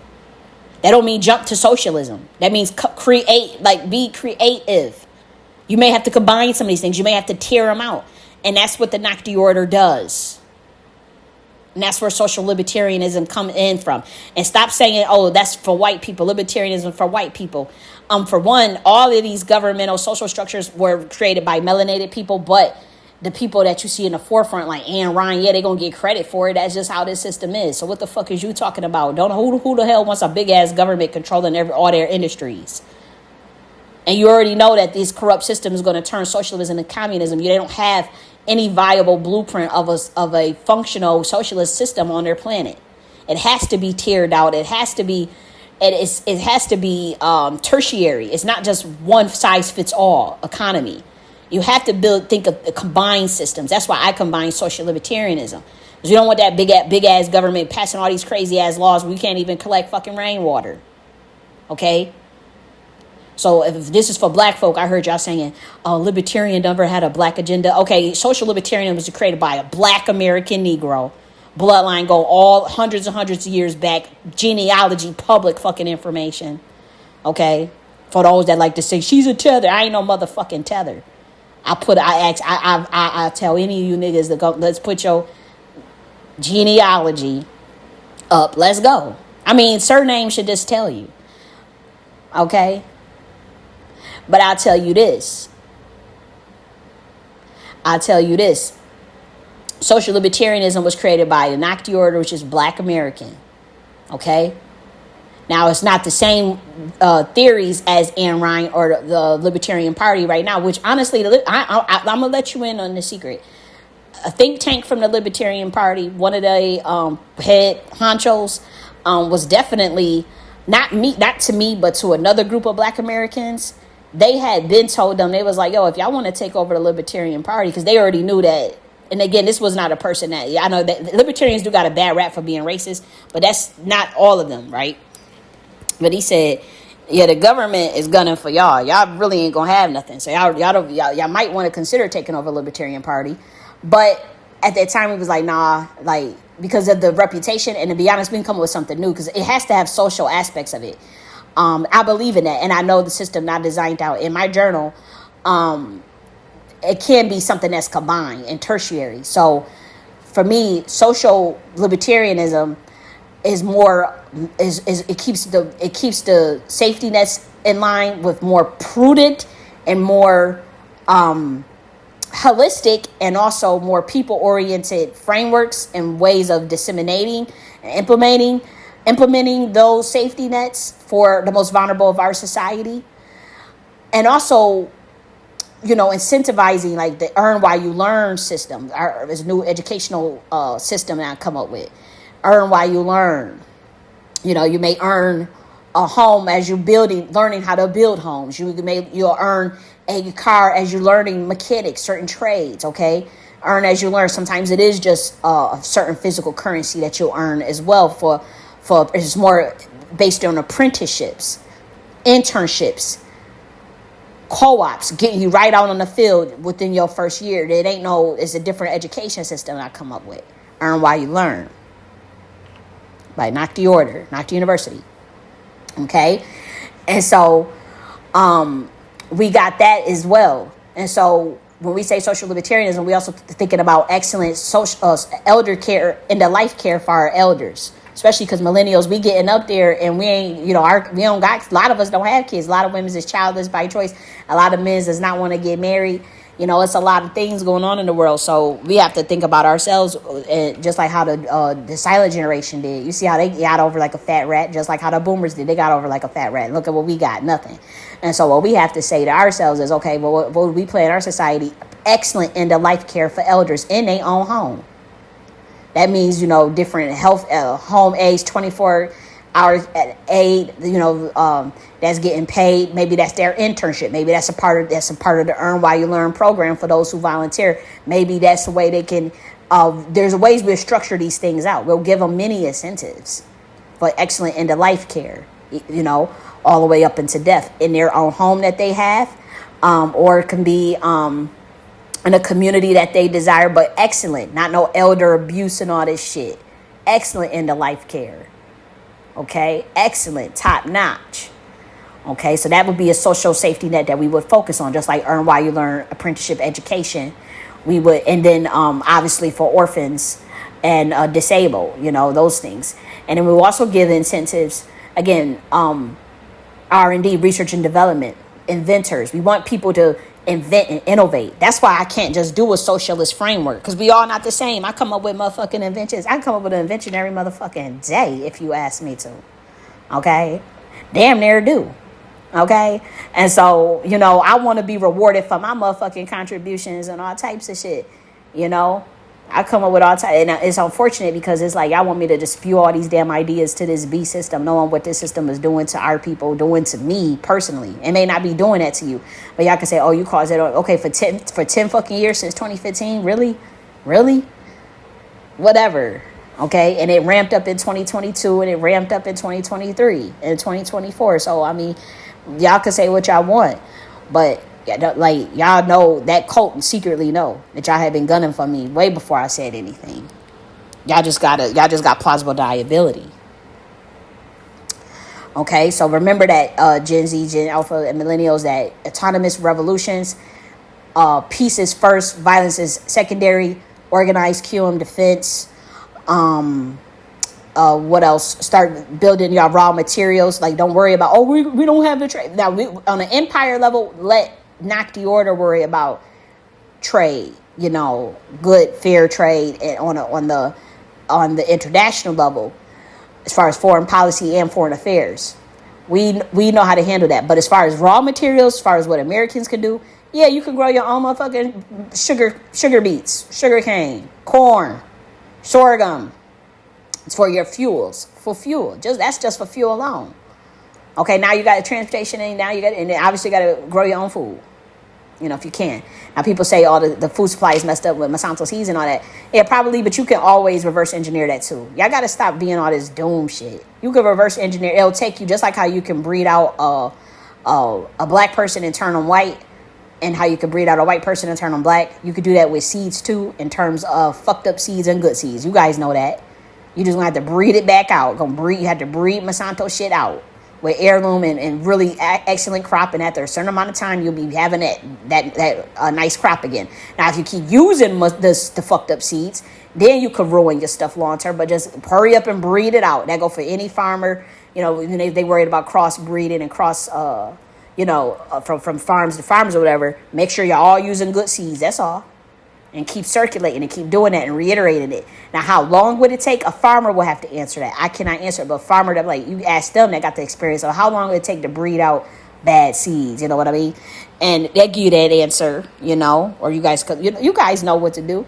But yeah, raw materials for your fuel engine. They want to sit up there and say, we can't afford this, we can't afford. Y'all know what to do. Autonomous revolution, just building that parallel infrastructure. Use the Nakhti Queen Mothership Part 2 enterprise architecture. Okay, for intentional communities, the Negro. Use the chief architect governance, the governance of North America, by the Nakhti order. Use those systems. Okay, don't plagiarize my shit though. I do ask for fair trade and exchange. That is the law of the universe. You're not getting out of that. You cannot twist a law of the universe. You do not muzzle an ox that's treading grain. That means give people what they have worked for and give people their fair due. You never muzzle an ox that's treading grain. That is a curse for those who do that. And that's a biblical for those who want to know. That is biblical. Go look that verse up. Never muzzle a ox that's treading grain. And that's in the New and Old Testament, niggas. It is. So do good by people, do good by your people, do good by your team, and people do good by you. Always remember that. Do good by your people. Okay? So, like I said, we can't reform this system. Violence is secondary. You can't reform psychopath Satanists. Okay? You cannot reform psychopath Satanists.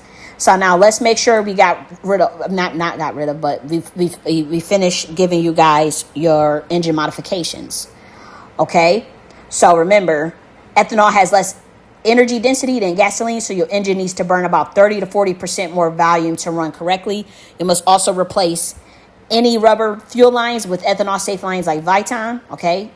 And then, if you are in the United States, the Alcohol and Tobacco and Trade Bureau offers a federal alcohol fuel producer permit, and it is free and it's much easier to obtain than a commercial drinking distillery license, though you still got to go through to follow state and local regulations for now. Again, if they come attacking you and they already have violated constitutional law, if they keep violating the Constitution, then you already know they have violated the social contract. So that you know what that means. And you do have an amendment that protects you as well as far as overthrow and tyranny. Okay, and so to run homemade ethanol efficiently, the best vehicle is an older carbureted car for the 1970s or 1980s or a modern flex fuel vehicle. And so, okay, and so if you got an older car, that's, that now you see why a lot of people love them older cars. They don't like all that EV stuff. That's nothing but control too. An EV car is about control. So converting a standard vehicle to run on 100% homemade fuel requires specific mechanical changes to handle alcohol's unique chemical properties. Okay, so you got the Beetle, the Ford Mustang, and the Chevy. Those are carbureted cars. And so those are easy to modify manually. They have mechanical fuel systems that you can tune with simple hand tools. They lack complex computer systems that throw error codes when fuel chemistry changes. So guys have to remember that. And even when you're building a new, to maybe study Ford Mustang and Chevy C10s, and then to rebuild, keeping those things in mind. And honestly, the Nakhti order way has always been manual, hybrid, then autonomous in terms of the way we build out systems, just in case electric grid falls or anything. You always have a manual way. Even with the inventions that I come up with, like some of the irrigation stuff, like in Haiti, I was studying some stuff. You would always figure out a way manual first. Then you can get into autonomous as far as the electric source. But if you can figure things out on a manual level, you're always good. That should always be your step one, in particular with dealing with things like this. So even when it comes to car creation, you guys, to keep it simple and think about, is this a way that could eventually give governments control, or a corrupt cult or a corrupt secret society control, or can this make sure that we'll have privacy and personal freedom? Honestly, think like that. I ain't even gonna hold you. Let's keep going. Ethanol has a lower energy density than gasoline, meaning you must burn roughly 35% more fuel to get the same power. It is also highly corrosive to certain materials.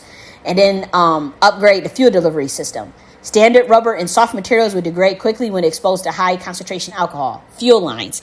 Replace all standard rubber fuel lines with Viton or Teflon line PTFE hoses. Fuel pump. Install an ethanol-compatible electric fuel pump. Standard pumps will seize up because ethanol lacks the lubricating oils found in gasoline. Okay? Gas tank. If the older car with the bare steel tank, coat the inside with the ethanol-resistant tank sealer, like specialty epoxy coatings, to prevent rust caused by alcohol-absorbing moisture. Modify the carburetor or injectors. Because the engine needs 35% more fuel, you must physically widen the paths where fuel enters the engine. For carburetors, you must replace the main fuel jets with larger jets. To calculate the size, increase the area of the jet hole by roughly 35-40%. Okay? And you will need to swap out any brass or aluminum floats for plastic or stainless steel versions. Okay? Fuel injected cars. You must install larger fuel injectors, 35% higher flow rate, and install an aftermarket electronic E85 conversion kit, or run a turnable ECU engine control unit to increase the injector pulse width, keeping the injectors open longer. And then you want to adjust the ignition timing. Okay? Ethanol has a massive octane rating, around 105 through 110 octane. It burns much slower than gasoline. Okay? Advance the timing. You must advance the engine's ignition timing by several degrees. This means the spark plug fires earlier in the compression stroke, giving the slow burning ethanol enough time to combust completely and deliver maximum power. Increase the compression ratio. If you are building an engine from scratch specifically for ethanol, you can take advantage of its high octane to build a highly efficient, high horsepower engine. Shave the heads or swap pistons. Install domed pistons or shave the cylinder heads to raise engine's compression ratio from a standard 9-1 ratio up to 12-1 or 13-1. Okay? 13-1. Increase the compression ratio. Oh, we already went through that. Okay? We did that. Pure ethanol does not vaporize well at temperatures below 55 degrees Fahrenheit, and that's 13 Celsius. If you live in a cold climate, an engine tuned for 100% ethanol will be incredibly difficult to start in the winter. So to fix that, you have to do either a commercial blend with gas stations to blend your fuel, E85 80%, which is 85% ethanol, 15% gasoline during cold months. Now, if you have no access to gasoline, listen to this.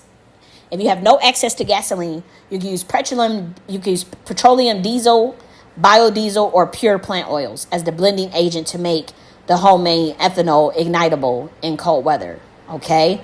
However, since diesel does not perfectly blend with alcohol when you separate it, the single best option in a true zero gasoline scenario is to use 100% pure ethanol and rely on a mechanical workarounds rather than chemical blending.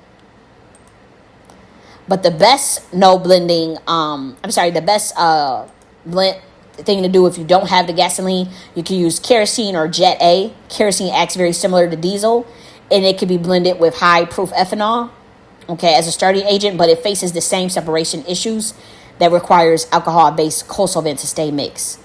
Diethyl ether, which is your starting fluid. If you just need the engine to start up in a freezing morning, spraying commercial starting fluid directly into the air, taking intake while cranking the engine will fire it up instantly. I don't know about doing all that, but that's another thing. Okay, and so that's just something for you guys to keep in mind. Take some notes, go back and listen to it, and if it sparks an idea for an invention or something that you like, let's see what she's talking about. That might be something that you want to take advantage of. Absolutely, okay. And so now we want to talk about another loaded topic. I'm glad we got through with that.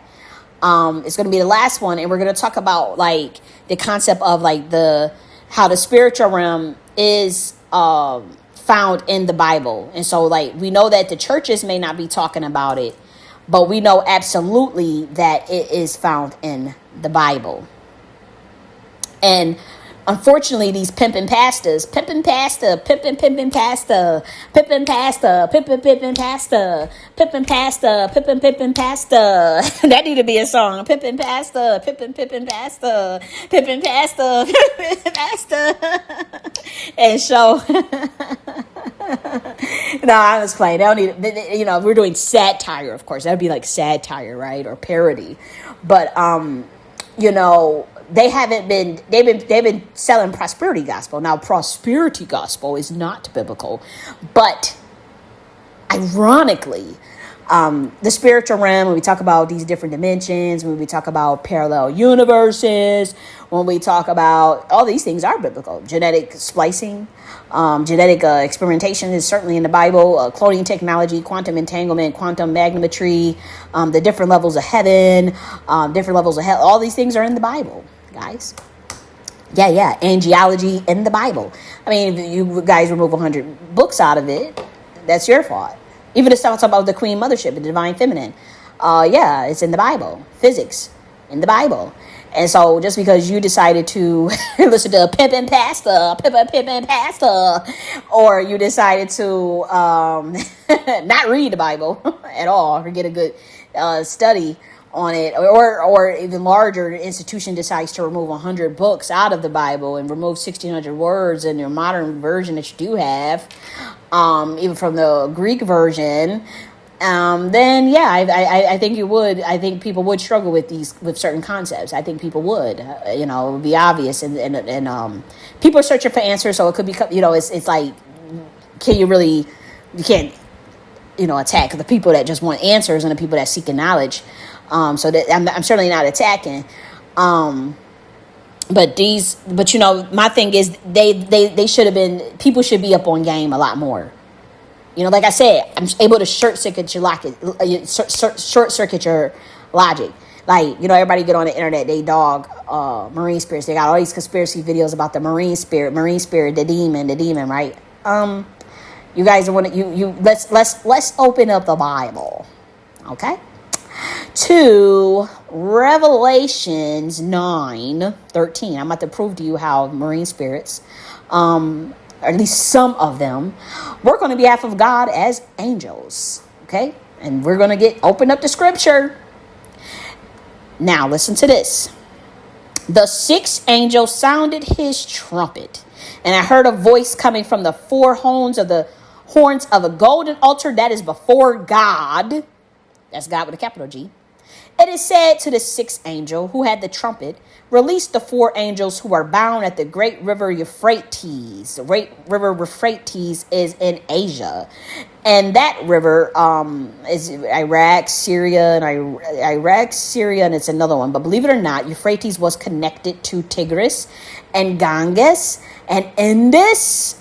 Okay, they were all connected.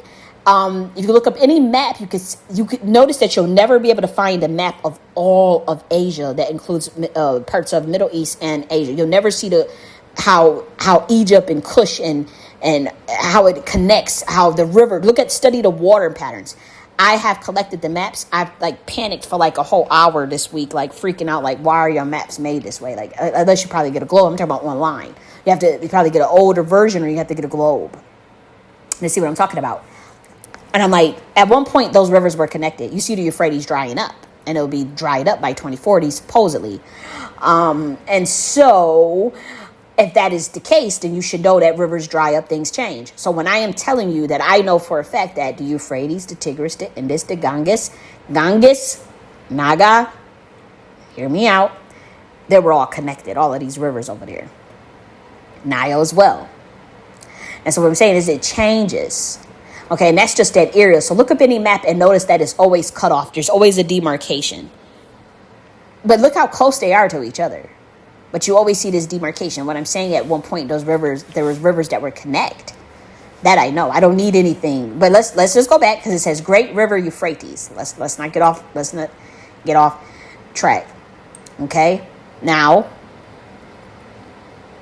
what does bound mean?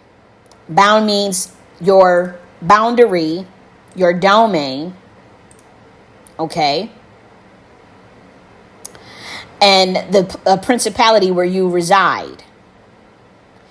Look at it. Bound also means having a moral or legal duty to do something. Jurisdiction over the river.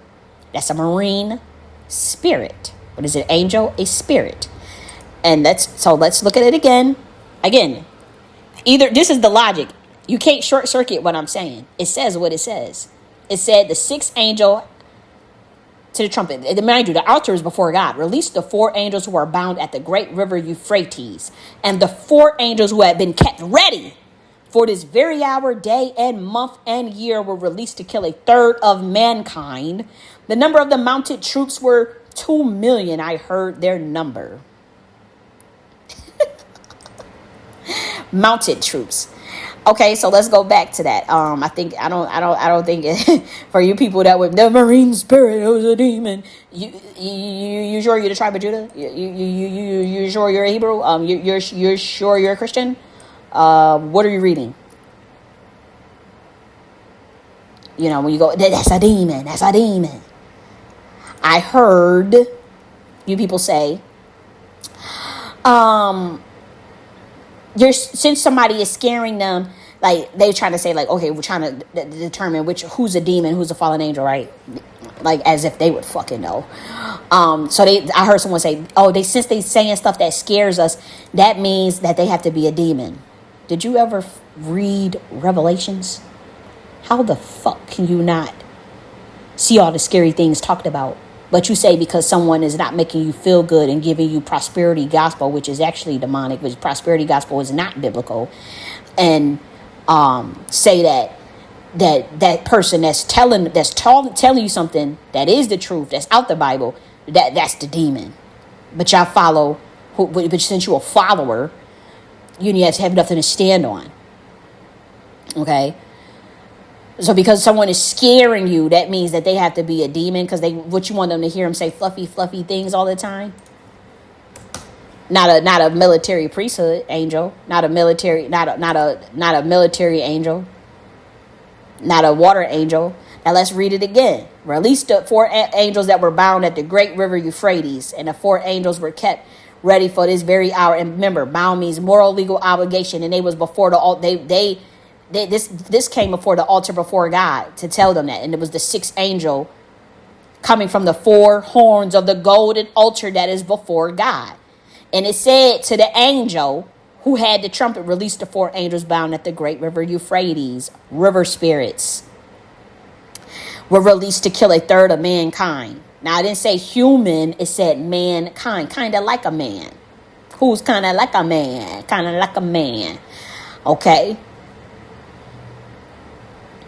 A third of mankind was killed by 3 plagues of fire, smoke, and sulfur that came out of their mouths. The power of the horses was in their mouths and their tails were snakes.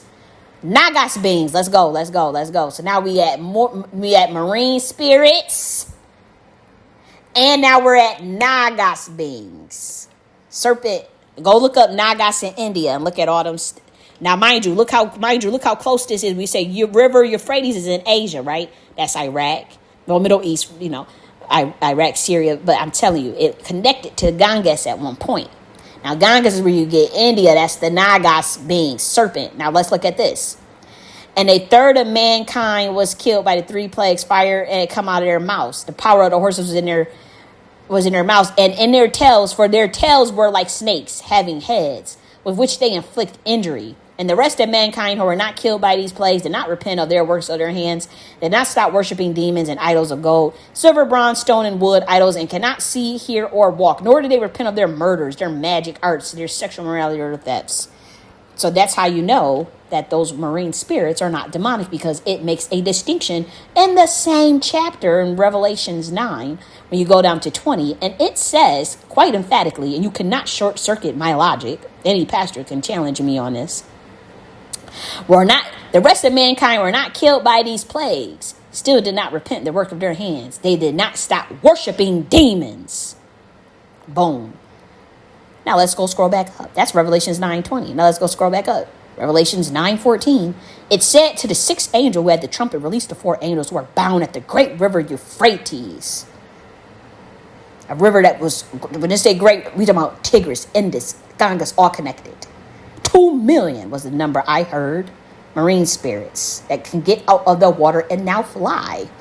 Now you go, so that's spiritual realm talk. These are spirits at the water.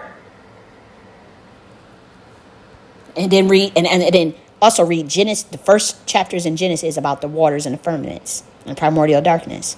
And you will see, why are you demonizing water? You were born in a pouch of water. Okay? Yeah. Like, the people, they run their COINTELPRO, they can't say my name out loud because it will be career ending in terms of their own exposure, how they led these people astray. They have to do the smear campaign in the back channels, knowing they slave follower minions is going to oblige. But ask them, well, why don't y'all? She calling it she, And I'm not in fight mode, but I'm just saying. You sitting up there telling like the church is not. The people are telling me the church is not teaching nothing about the spiritual realm, and the Bible is not teaching us none of. Yes, it is. I can pull up the Bible and pull up parallel universes, genetic splicing, cloning technology, right in the Bible. Yes, I can. It is encoded. It is very archaic. It is written very childlike, and it's written very archaic, and it's written in code because it is for a bloodline. Factions warring, just like how I found 2 sets of dragons in Revelation. It says Michael and its dragons. Michael is a Seraph being, which is a flying angel serpent. Michael is a Seraph. Go get the other 100 books. Go talk to any theologian. Go talk to any scholar. Okay?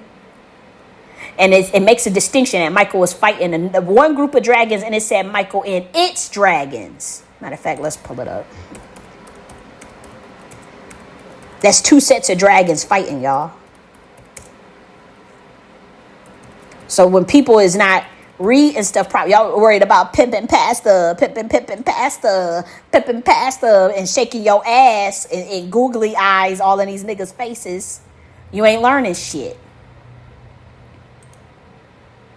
Let's see. Okay, let's see. It's right here.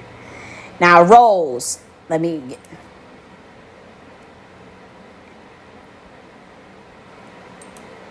Because they be changing. They change this wording. That's why I say get you an old version, a Greek version, old version. I got a Hebrew version. Go get you an old version, because they wanted y'all to be confused pretty much. To kill all of the light bearers like you've been doing. And there was a war in heaven. Michael and his angels fought against the dragon, and the dragon fought and his angels. But Michael is a seraph. And the version that I got, and it say Michael and its dragons. See what I'm saying? How they switching up stuff? And I can go and take a screenshot of that book. And it's the Greek version. And it says, and there was war in heaven. Michael and his angels fought against the dragon, and the dragon fought and his angels. That don't even make sense. You see what I'm saying? How they switched it? It says, and literally says, Michael and his angels fought against the dragon, and Michael and its dragons fought against the angel. Like, it's literally like people was reversing stuff in real time just to cover this stuff up. To cover up what they did and to continue their lies about what they did to this church. To the body of Christ. I should take because matter of fact, I wonder if I should go get the actual book, because it's an interlinear Bible, Hebrew, Greek, and can I even find that? Because online you're not gonna find it. That's a wrap. They covering all this stuff that I'm talking. That's a wrap. You're gonna have to go get your in person, a hard copy rather. I was gonna say hard copy. Let's see. Can I find let's see. Maybe I can find it here. Measuring a rod.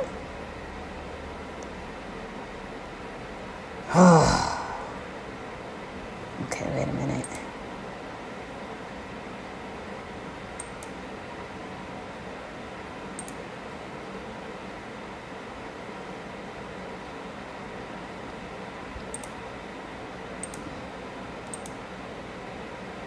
Okay. And one is dragons. Okay, so let's look at it here.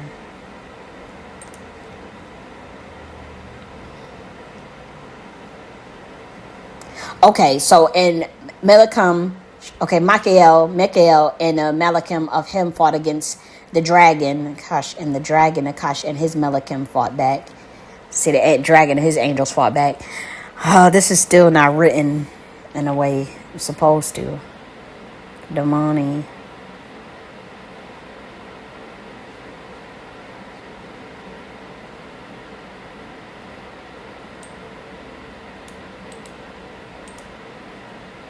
They going back to do a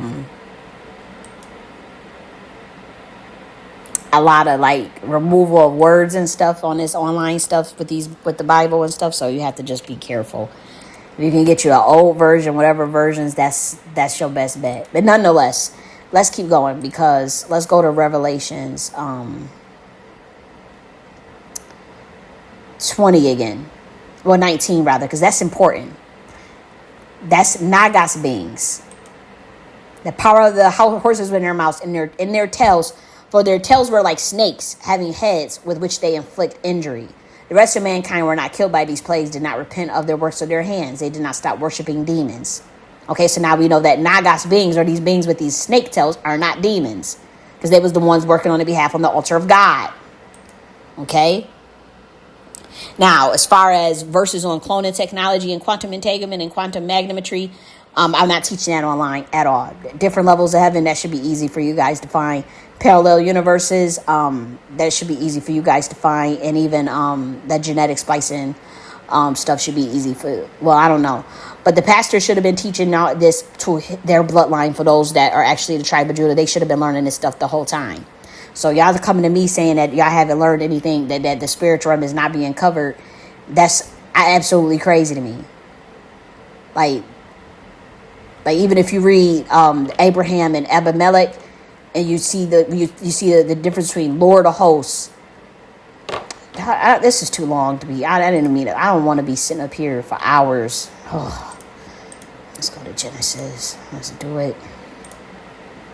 Let's just do it. I just want to give another example. Abimelech. No, man, let me get I'm going to just Google it. Abraham and Isaac. Let's see now. Abraham and son and Ab. Because I just want to give you an example of how you have to read it as if it's just spiritual itself. You have to, or else you're not. Because the whole thing is king of Genesis 26. Isaac lies to Abraham. Okay, so let's read it. Now there was a time of hunger in the land besides the time of hunger that happened during Abraham's life. So Isaac went to Gerar to see Abimelech, the king of the Philistines. The Lord appeared to Isaac and said, don't go down to Egypt, but live in the land where I tell you to live. Stay in this land and I will be with you and bless you. I will give you to go through. So Isaac stayed. Okay. Isaac lived there once upon a time. One day, as Abimelech, now remember, you see this Abi and his Melech, but you could look at that as a play on Malak, Malakh, which could be angel or Moloch, but this is usually some sort of god king of, if you look at it as a fallen angel pretty much, or some sort of angel, because of the Abi and then the term Melech, Melch, that's like Malak, a play on another term for angel, or Moloch, which is the Babylonian deity. And so we already see that. There's one of your wife, she was his sister. Okay, so anyone who touches this man will be put to death. Okay.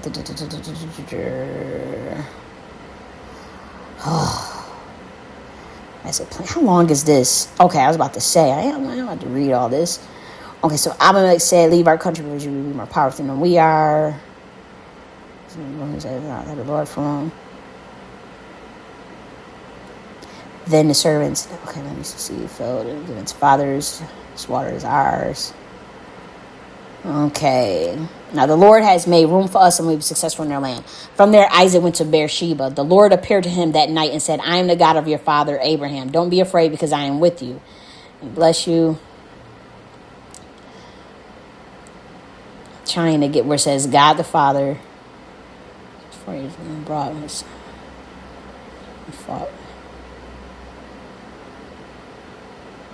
Okay. Now listen to this. Abimelech came from Gerar to see Isaac. He brought with him Azusath, who advised him, and Phicol, the commander of his army. Now that's how you know that's like an angel from like a military priesthood angel. This term, Phicol, why have you come to see me? You are my enemy. Force me to leave your country. So these are entities. These are not humans. Like Abimelech, this is a king. His name Melech already let you know that. Also, this says chief commander in the version that I got. And again, that's why I said these online stuff. It's gonna mess up a lot of people's word. You know. Let's see. Let me see if I can go back to it.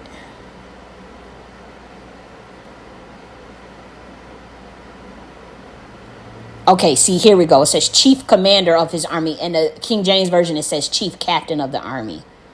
But that lets you know this Phichol, Phicol, this is also like a title. This is kind of like it's like a title, so it's kind of like an entity. There would be like there would be an oath between us. Okay, so here we go. So they make an oath between us and make a covenant with thee. See, and so he made an oath with an entity, as you can see it right there. And they rose up before the mornings and Isaac, and then they came to dodge to find the water. I'm trying to look for these distinctions with like Lord of host and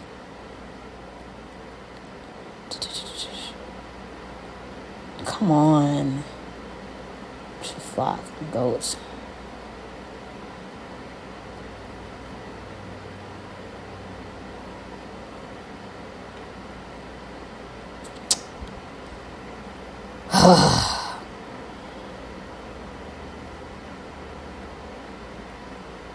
But you see, there's a G, there's the word God with the capital G.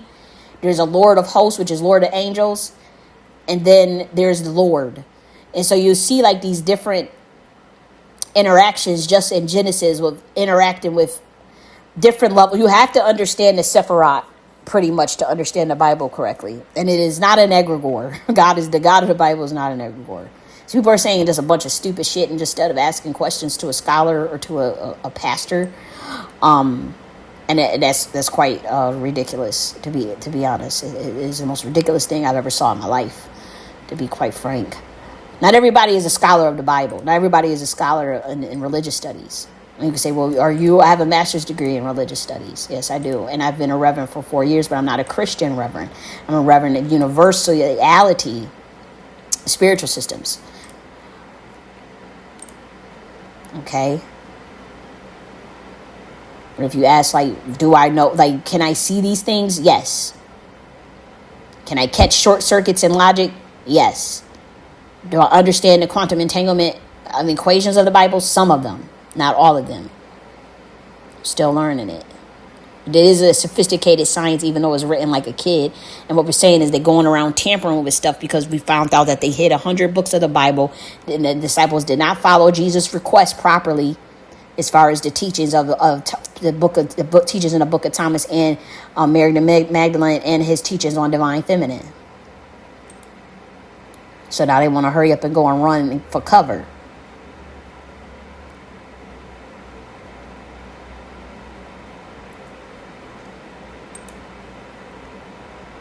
Okay, still looking for these distinctions.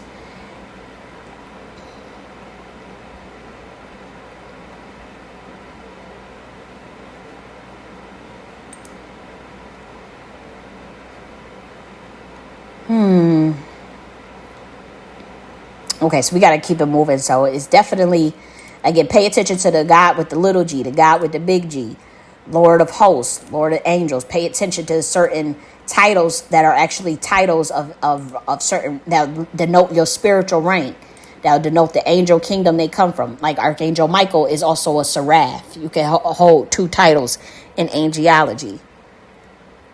And a seraph is a flying serpent. It is a dragon. You can read Psalms 18. You can tell that's a dragon. You look at the book of Daniel that they removed. The people they worshiping dragons. Daniel had to kill a dragon. Now that don't mean go worship a dragon or anything, but it's clear as day. They removed. It's called Baal and the Dragon. That's a book that was taken out of the Bible with Daniel.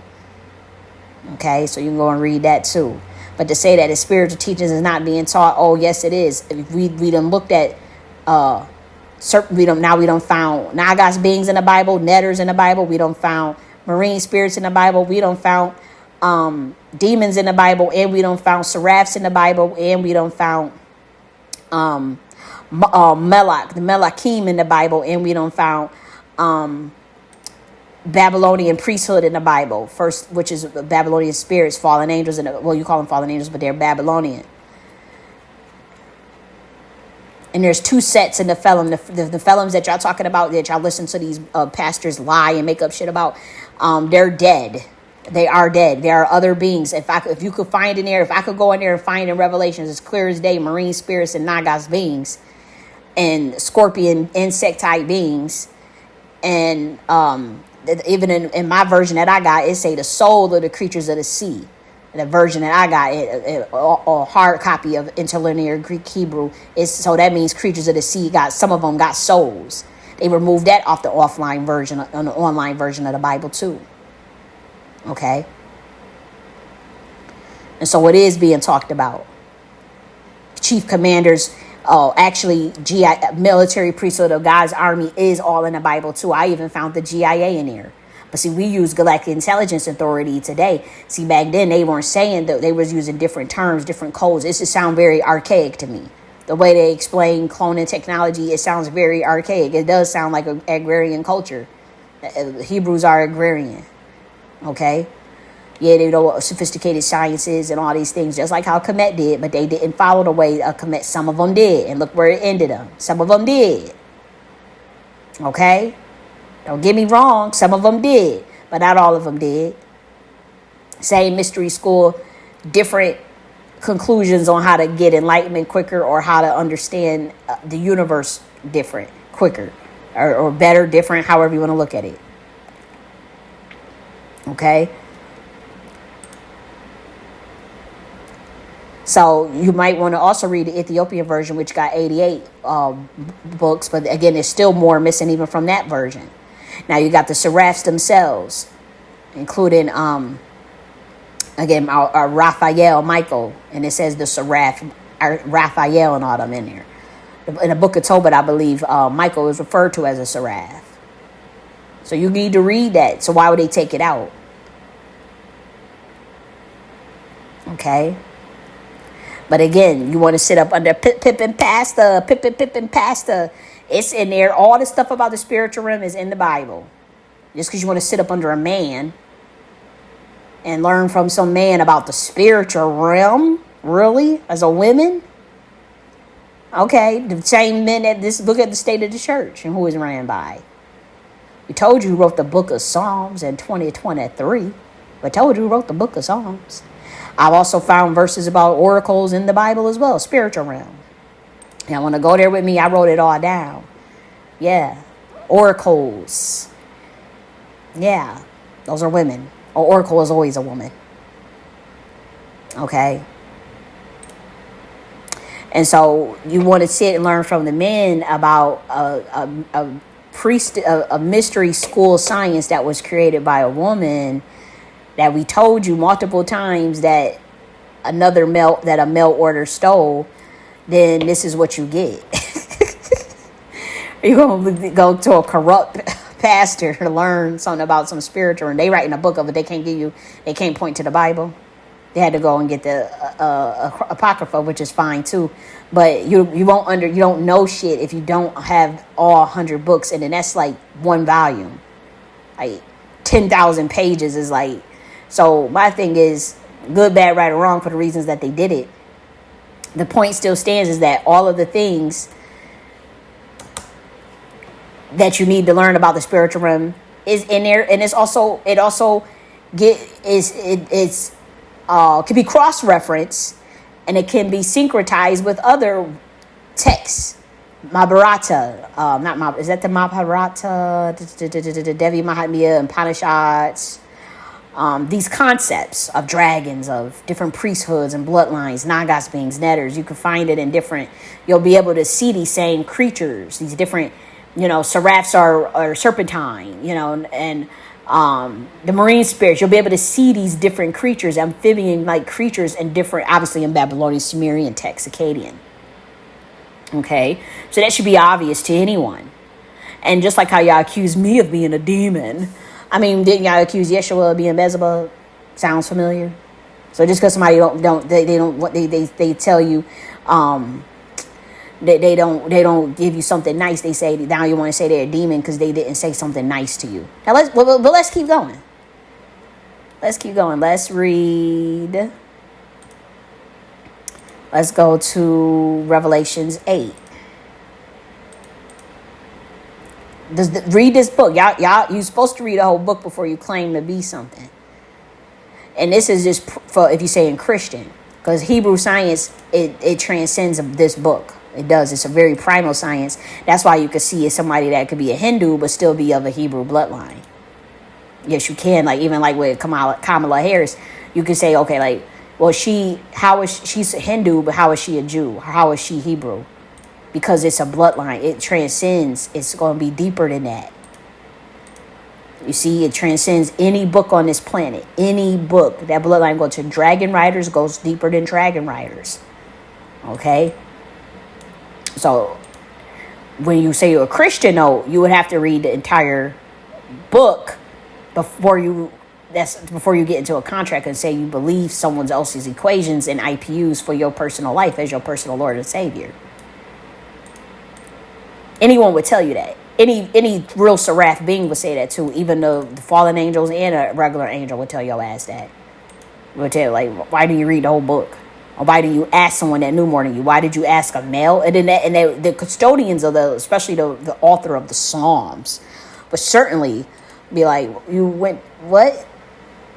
The male pastors are supposed to be learning from the Dragon Riders. That's the matriarchal order. Or if it's Tribe of Judah, or if you're not Dragon Riders, Order Tahuti. I'm not going to get into all of that. That's also a matriarchal order, even though it's ran by men. It's a matriarchal order that's ran by men, and their head honcho that is a male learned from a female. Okay, this is how this knowledge gets disseminated. Same with Yeshua.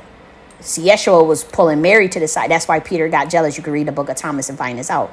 This is why you keep telling. He did say women can teach. And then they hurried up and changed it back. His own disciples. But if Yeshua said in the book of Thomas that women can teach, why did y'all take it out? And that was Jesus' teachings. And he said, did God give her something to say? She could say it too. And he said, women is everything. And he learned from, and he always was consorting his mom because he come from the original order. So he wouldn't understand the phallic version of what y'all were doing down here. He wouldn't understand it.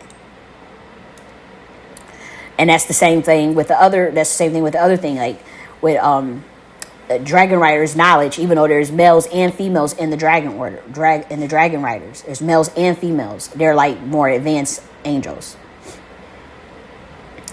and they learn from another order that's higher than theirs, that is matriarchal as well. And in that order, there is no men. There are no men, but but the GIA protects them, which is also made up of men and women, or males and females rather, because I don't think they're really called men and women. These are angelic beings, gods.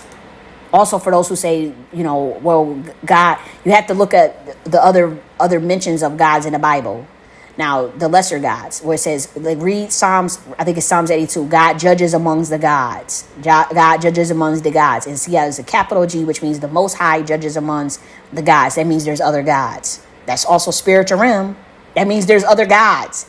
God judges amongst the gods. Read it. Psalms 82. That means there's other gods. And you can see that. The Lord of hosts, Lord of angels. And then if you look at the names of some of these angels, they're like attributes of God. Like it says the seven spirits of God, and they're angels. That means the seven spirits emanated from the Most High. Okay, that like Michael's name, he who is like God, Michael. So he's octave. That means there's an octave. Okay, just like how you can see the distinctions and the demarcation between Yeshua and the Most High. And I wrote down all the distinctions and all the verses, and there are more that state the demarcation than that don't. So that means that they're two different entities. They always, every author made those demarcations. So you can't say that they're the same if the authors themselves make the demarcations. Either it's short circuit. You can't short circuit that logic. Now, if I have to go and get the verses, we'll be sitting here a lot longer. Okay, it's the Father and the Son. The Father and the Lord Jesus Christ. Lord is a title. Okay, so that's how you keep seeing that over and over again. That means you can't conflate the two. And this is why anybody that's why you say Son of God. Now, if you say that one verse, well, that's one author, and that is a Eastern concept of Brahman means Atman, but we're not gonna get into all that. You're not advanced enough for that. Not you, but I'm saying like a Christian that's just now learning, that may come across this video in the future, that the sitting under pimping pastor, pimping that was sitting up under pimping pastor, with stolen knowledge from a primordial matriarchal order that is not written and that the Most High knows about. It's like, what? You went to a man, you see a black woman sitting up you went to a man to go learn about the spiritual realm. Even Jesus was looking like, are y'all like looking like, this is weird? Like, this is their knowledge, fool. That's why he put Miriam to the side and was like, girl, if you don't learn your shit, I'm teaching you astral projection. I'm teaching you physics, nigga. I'm teaching you quantum entanglement. I'm teaching you teleportation, telekinesis. The bitch, we learned this from y'all. We ain't say bitch, but y'all, we learned this from y'all. What the hell? What y'all got going on down here? I'm teaching you this and don't teach them that. And then Peter gets mad. Why you always teaching her shit? Go there. When I leave, when I get up out of here, these motherfuckers gonna kill me. When they do me in, go learn the rest of the knowledge from Mary and Magdalene. Go learn from her that she's in the order of serpents. She's in the order of dragon riders, high priest ranking. She's able to give y'all the rest of the knowledge and the rest of the game. Did they do it? No, because they say the woman can't teach. They already so sexist on this planet. The overthrow of the Queen Mothership. And so, and like it said in the Bible, and the world was turned upside down. They left that out. They said, but if you really love someone, if everyone, Peter denies him 3 times, so how loyal really was you? But it's like, if you really love someone, you would honor their request. So why would... And then you see, they didn't really ever say anything good about Thomas, too. It was all they calling him doubting Thomas. See, but somebody at the powers that be know that what I'm saying is true, because they using the correct version of what he's saying and then giving the rest of people the fucked up shit. But it's like, So what made y'all take out the Book of Thomas and just put all this stuff with Paul? Paul wasn't even there. Thomas was. What kind of shit is y'all on? What kind of?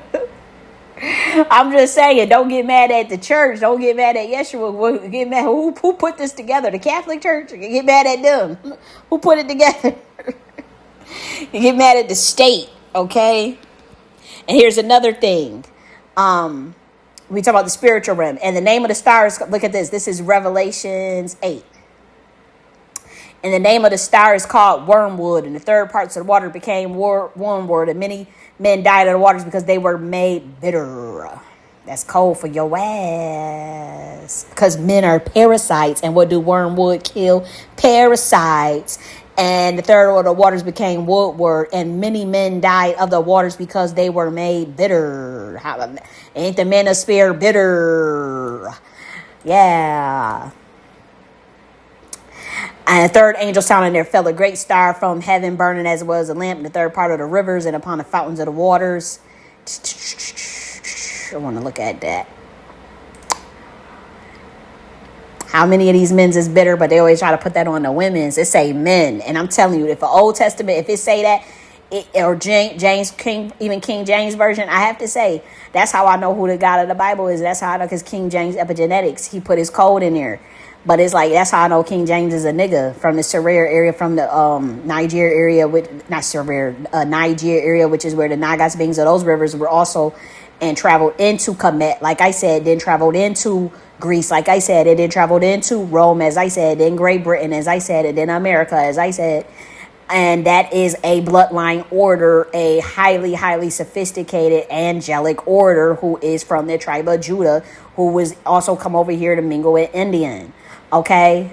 And because they have Nagas blood, and they already know that they got East Indian light codes, epigenetics as well. That's why they brought over some of the Dravidians over to Virginia, like how we told y'all asses in 1783 as slaves. And that's how some of you niggas got East Indian Dravidian light codes as well. Duh. That's where it come from. Okay, so let's go back here. I want to look at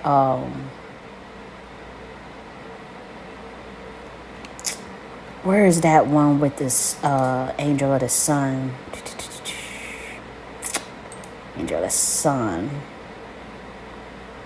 Because y'all see all these hate waves and all this stuff.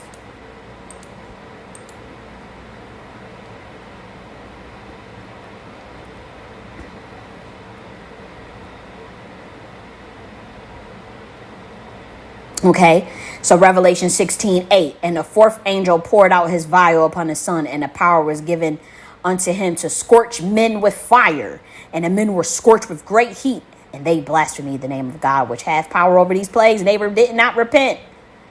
Okay, so don't you see these heat waves kill more than 20,000 people? Didn't I tell you, I said a month ago that was going to happen, that God was going to turn everybody black, everybody get melanated, and it was going to be heat waves, and that's why they're trying to block out the sun. And I was telling you the secret codes of entrusted melanism, and EMC square equals MC square, and carbon 18, carbon 1218 codes of melanin. Science of melanin. I already had told y'all that the sun was going to get hot as hell, start burning your asses up. I told you that 7 months ago, and look at these heat waves. And it's all documented on this channel. It's called the science, the esoteric science and trusted melanism, for those who want to know that video. Yep. And the fourth angel poured his vial upon the sun, and the power was given unto him to scorch men with fire. Right there. Boom. And they still didn't. So y'all say, oh, because somebody said something that was scary to you, that mean, oh, that's a demon. That sounds scary to me. So what, by your logic, what do you say with that? But you don't say that because you said it's the word of God. So which one is it? Is it the word of God? Or is it a demon? Okay, and it says the sixth angel poured out his vial upon the great river Euphrates, and the water there was dried up, and there was a king of the east might be prepared. Now the great river Euphrates is drying up right now as we speak. Yep.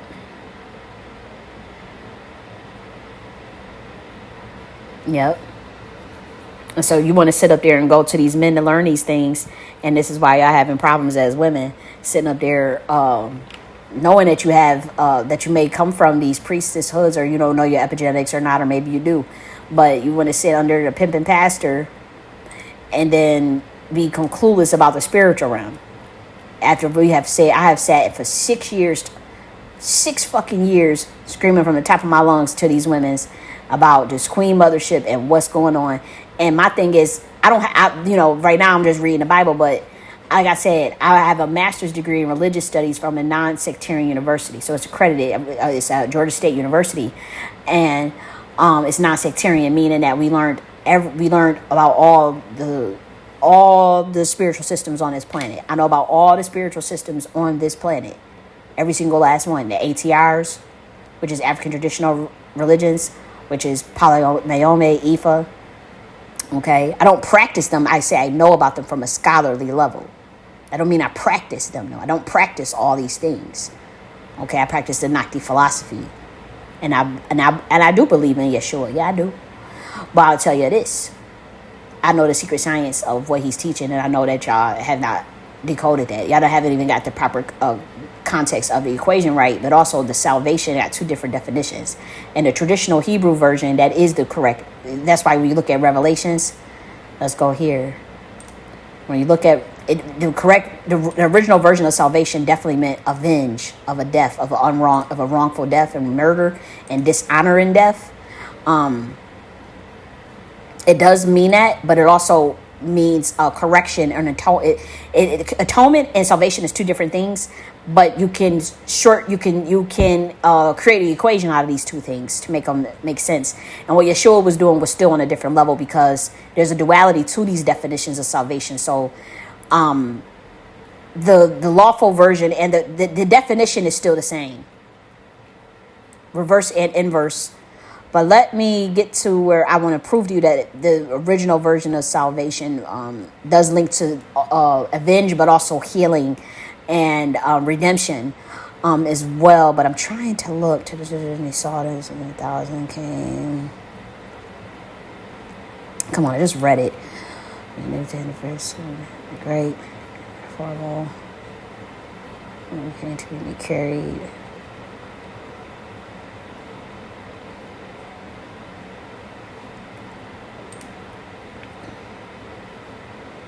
See, I'm shocked that they're going around messing with stuff, because I should be able to find that very quickly. I just read it this morning. Okay.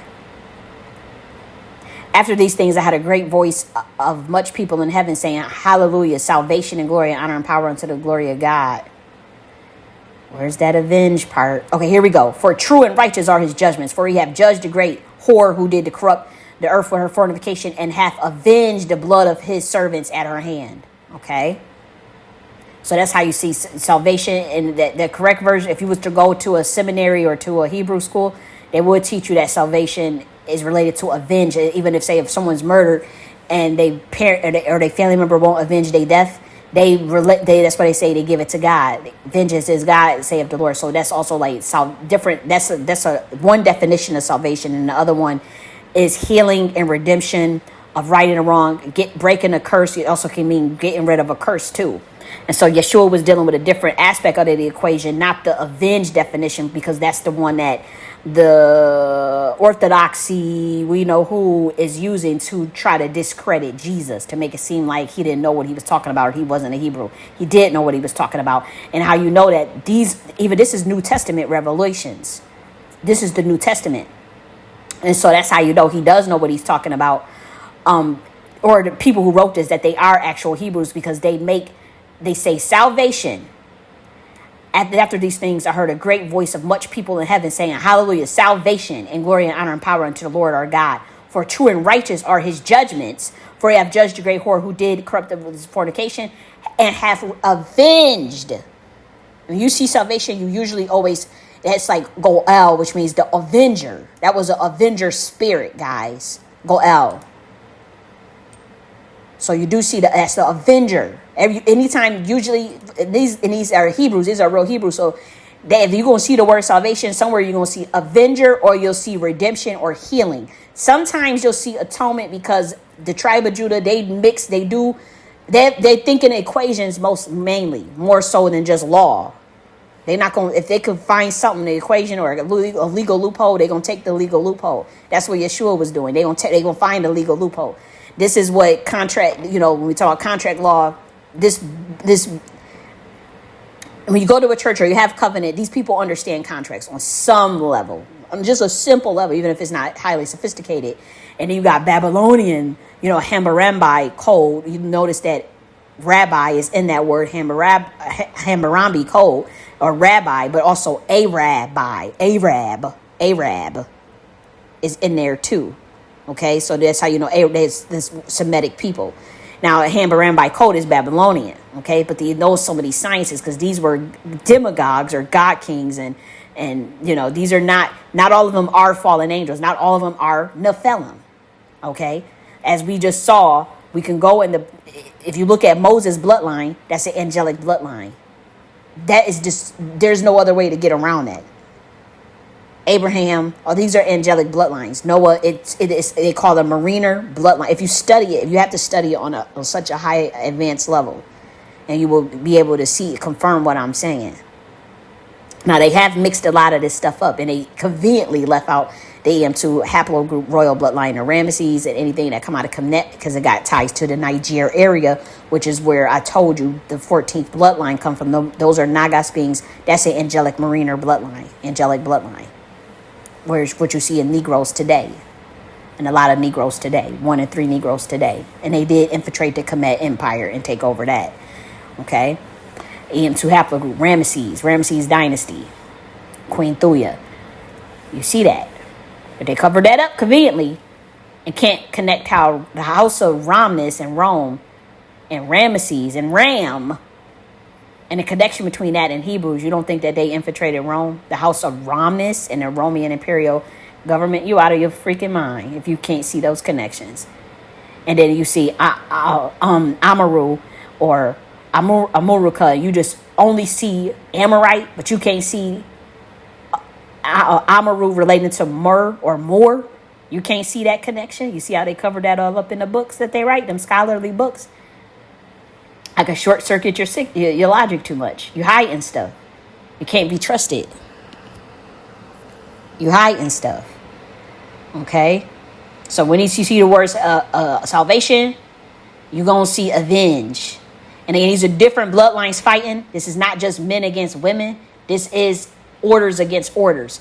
Matriarchal against patriarchal. You do see some of that elements there, but that don't mean men against women entirely. You don't see that. Even though they use the landmarks in the cities, they always call land and cities and ships her. That's just generally how and even landmarks her. But if you're not reading that properly, you look at it and think it's a person, you might be fucked up and fuck around and realize that it's a city or a country or an empire. And so,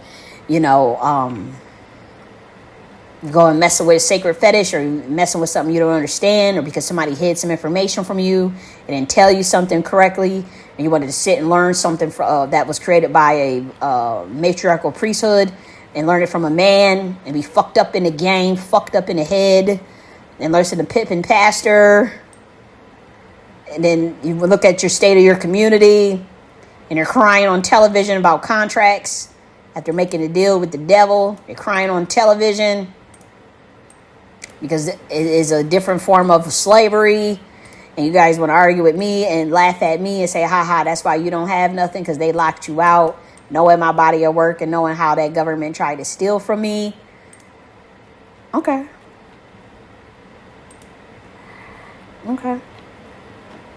Like I said, y'all better be thinking of what's going to happen with these ideas that y'all got in terms of socialism, reform, and capitalism and all this stuff. You other guys got to go back to the drawing board, think higher than that. And to be honest, I don't think this system is redeemable or can be cleansed. And I think that we're gonna roll out some stuff, man. and it is going to be on Nakhti University. It's not going. It's just going to be right on this channel and whatnot. But they're powerful frameworks, and if it do nothing else, it should get you thinking. It should get you thinking to reflect on what's currently in place, and just think to yourself, like, is this something that we should be even following or even doing? Because they're using this stuff as a weapon against us. Now they use the money as a weapon against you guys, And so this is just things we have to consider. That's all I'm saying. I ain't trying to beat up on people. I ain't trying to beat up on people, but I know that, we got a long ways to go, and we're not. It just feel like a faction of society is not being honest about stuff. If you guys know, the faction of society, they're not being honest. And when someone tells you, a head of state tells you that this country is a third world country, and they're never going to be great because they're not honest and they're too corrupt, they just as corrupt as well. But you should consider that. How could that come out of the mouth of a president, and then it don't go viral like that? That should let you know that somebody is at least telling the truth about the state of what this country is in. And so, instead of thinking of like panic and like, oh, every man for himself, think of, higher order ideas for your individual family, but then also your block and your neighborhood and whatnot, and then eventually your city and your, to me, I don't think like in a sense of, oh, what are we gonna do? What are we gonna do? To me, I'm chilling right now because all the stuff is worked out, from in my mind, at least in my mind's eye, and so all I know is if you think hard enough, you'll figure something out on some level, and it may not be perfect, and it may have to grow, but you will figure something out no matter what. Okay, so always maintain that faith, and remember what it does say about faith without works is dead. And so a lot of us, we just got to work on the works part. Especially millennials. We just got to work on that part, but we'll be good.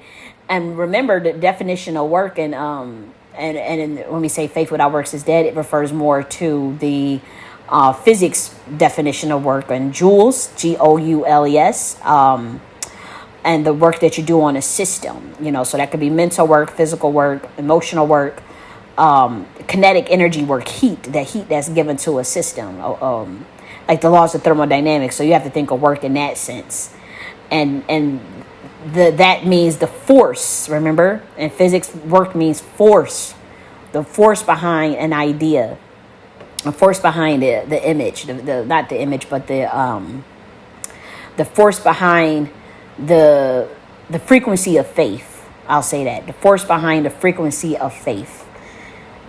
Remember what definition of faith is, the things hoped for, the things not seen, something like that. But that's the literal definition in the Bible. But faith is also a frequency. Let me just get the actual verse.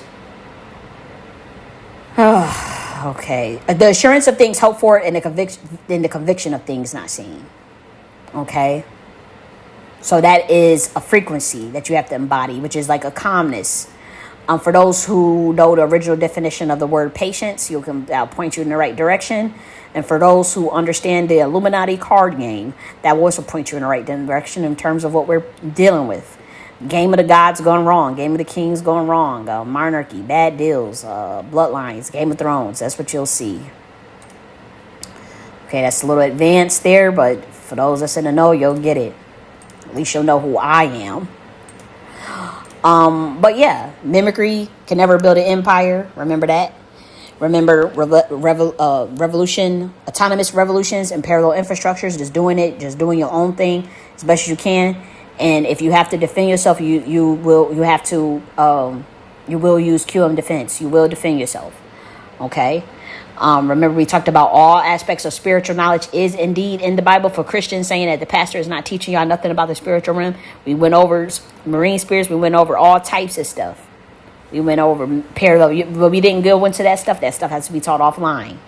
Okay, at the Nakhti Church of the Higher Self, which is not a Christian organization.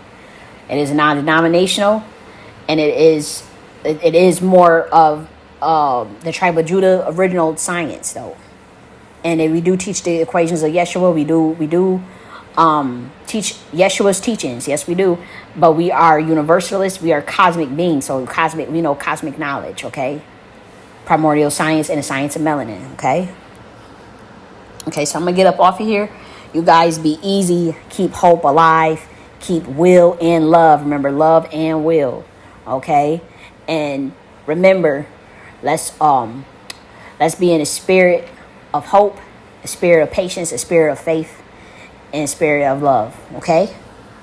I'm going to talk to you later. Bye. Love you.